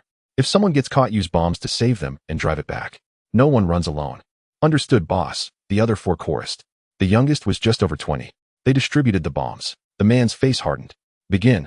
With a shout, the 5 charged at the white insect in the pit. "Save each other." "Impossible." Chu Xian watched from the shadows, waiting for the drama to unfold. "Aim for the belly. It's soft there. Throw all bombs at the abdomen." Gunfire and explosions echoed in the cave. The creature's massive tentacles slammed among the 5, trying to crush the intruders. But their coordination was flawless. Whenever one was in danger, another threw a bomb at the right moment, forcing the tentacle to retract. They must have planned meticulously, or perhaps like Chu Xian, they had watched from the shadows as other teams fought the beast. Under their relentless assault, the creature's abdomen bled profusely. Its sharp maw suddenly turned and tore one man apart. "Save me, boss." As that man was ripped apart, another was flung against the wall by a white tentacle, spitting blood and dying horribly. "Why didn't you save him?" "Boss, I'm out of bombs." "Me too." A buzzing filled the middle-aged man's mind as fear gripped him. Suddenly, he dropped his rifle and ran without looking back. He still had 2 bombs in his wristband, but he wouldn't give them up. They were his only chance to survive. He took 2 steps without turning when a young voice called from behind. "Boss, save me." The youth was caught by a tentacle and dragged back. The man stared blankly at the dragged youth, then hardened his heart and fled. "Boss! Boss!" Another cry for help. The man pulled out a bomb, raising it. But a white tentacle reached for him. He pulled the pin, tossed it nearby, and ran without looking back, heading toward Chu Xian's tunnel. Chu Xian saw the man approaching and retreated into the darkness. The man entered the tunnel, sprinting wild. Suddenly his head met a cold gun barrel. "Wanna live?" "Yais. They did too. Since you couldn't guarantee it, why did you doom them? They held nothing back. You go to hell." Bang! A gunshot echoed in the profound darkness. Chu Xian stripped all the supplies from this big brother, obtaining silver 30, copper 60, and bread 90. It seemed that even deep within the cave there was little of value. The only truly valuable thing in the cave was that white worm. With their prior groundwork, silver bullets were no longer necessary. Chu Xian felt that a single 1,000-leaf rocket projectile would be enough to deal with that fat worm. Chu Xian shoved his hands into his pockets and re-entered the cave. At the bottom of the cave in the large pit, the white worm lay in a pool of its own blood, which had spilled all over the ground. A thick, rancid stench filled the cave. Chu Xian hoisted the rocket launcher, aimed through the sight, and fired at the dying fat white worm at the bottom of the pit. With a loud bang, a rocket was launched. As it neared the white worm, it burst into countless fragments which flew into the creature's body, only to explode again. The upper half of the white worm was blasted into minced meat. Chu Xian quickly ducked his head to avoid the flying flesh and blood. When he looked up again, he saw the walls splattered with thick crimson blood. It was utterly disgusting. Pinching his nose, Chu Xian muttered, "This Luo Shui really doesn't let me off easy. A whole rocket launcher, such a big commotion. No, I need to talk to her next time. Can we get something with a smaller scale, but more power?" Chu Xian said as he walked to the bottom of the pit and began collecting supplies. The 100-fold amplification system activated. The supplies began to multiply 100-fold. Time ticked by, but what Chu Xian anticipated had yet to happen. Finally, only a resource of silver 10 remained. If nothing special happened with this one, Chu Xian would be deeply wounded. Chu Xian paced over. 100-fold amplification system activated. Discovered silver 10. System reward optional: 1. Collect silver resource 1000. 2. Collect special silver resource 10. This special resource increases damage to zombies and other monsters by an additional 10 times on top of the original damage amount. System choose option 2. After this battle, Chu Xian obtained a total of silver 45,000, iron 50,000, copper 55,000. This was the supplies hidden beneath the monster's body. Emerging from the deep pit, Chu Xian looked at the tunnel leading deeper. He stared for 2 seconds, then suddenly withdrew his gaze and turned to leave. After Chu Xian left, from the depths of the profound darkness, a man emerged, a strange smile curling at the corners of his mouth. "What's that white worm? A bunch of fools risking their lives for it. The real treasures are all further in. How laughable you all are." The man looked at the half-bodied youth on the ground, the one who had been abandoned by the big brother. "You actually believed that was what was in my wristband? Could it be? Could it be that I wouldn't have thrown everything away and then used the empty wristband to greet you? Ha ha ha, a bunch of fools, a bunch of fools." The man laughed maniacally in the blood-soaked cave. Chu Xian walked out of the cave without looking back.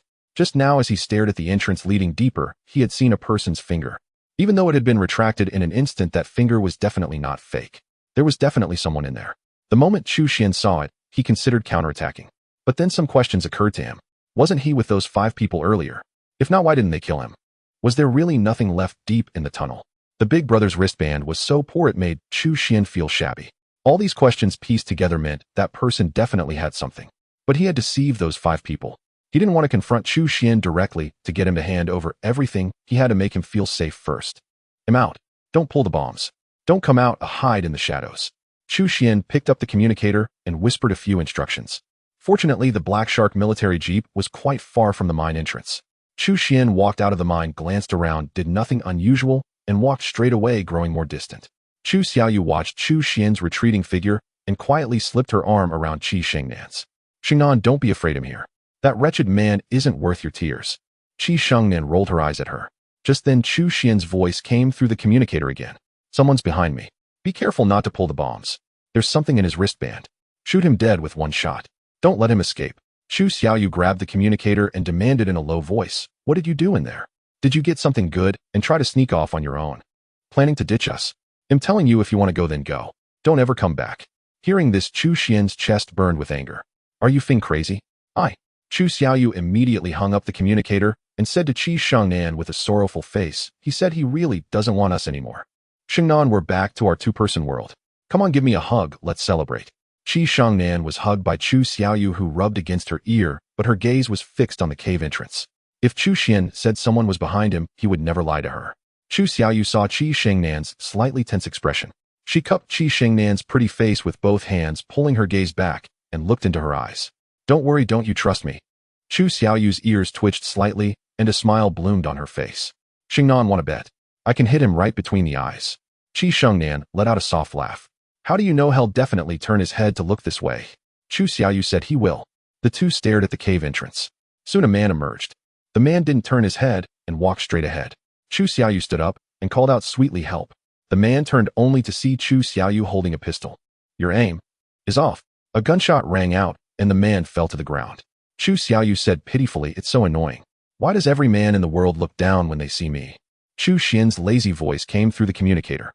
"Because you're ugly. After looking at you for 2 seconds, their eyes hurt." "Shut up, you pretty boy." Chu Xiaoyu turned around and found that Chu Xian had already driven the jeep over. She glared at him and shouted, "Don't move. I want Shengnan to take his wristband." Chu Xian stood by the car and nodded. "You're ugly, so you call the shots." Qi Shengnan walked over and removed the wristband. After examining it for a moment, "There's an 11 blueprint in here.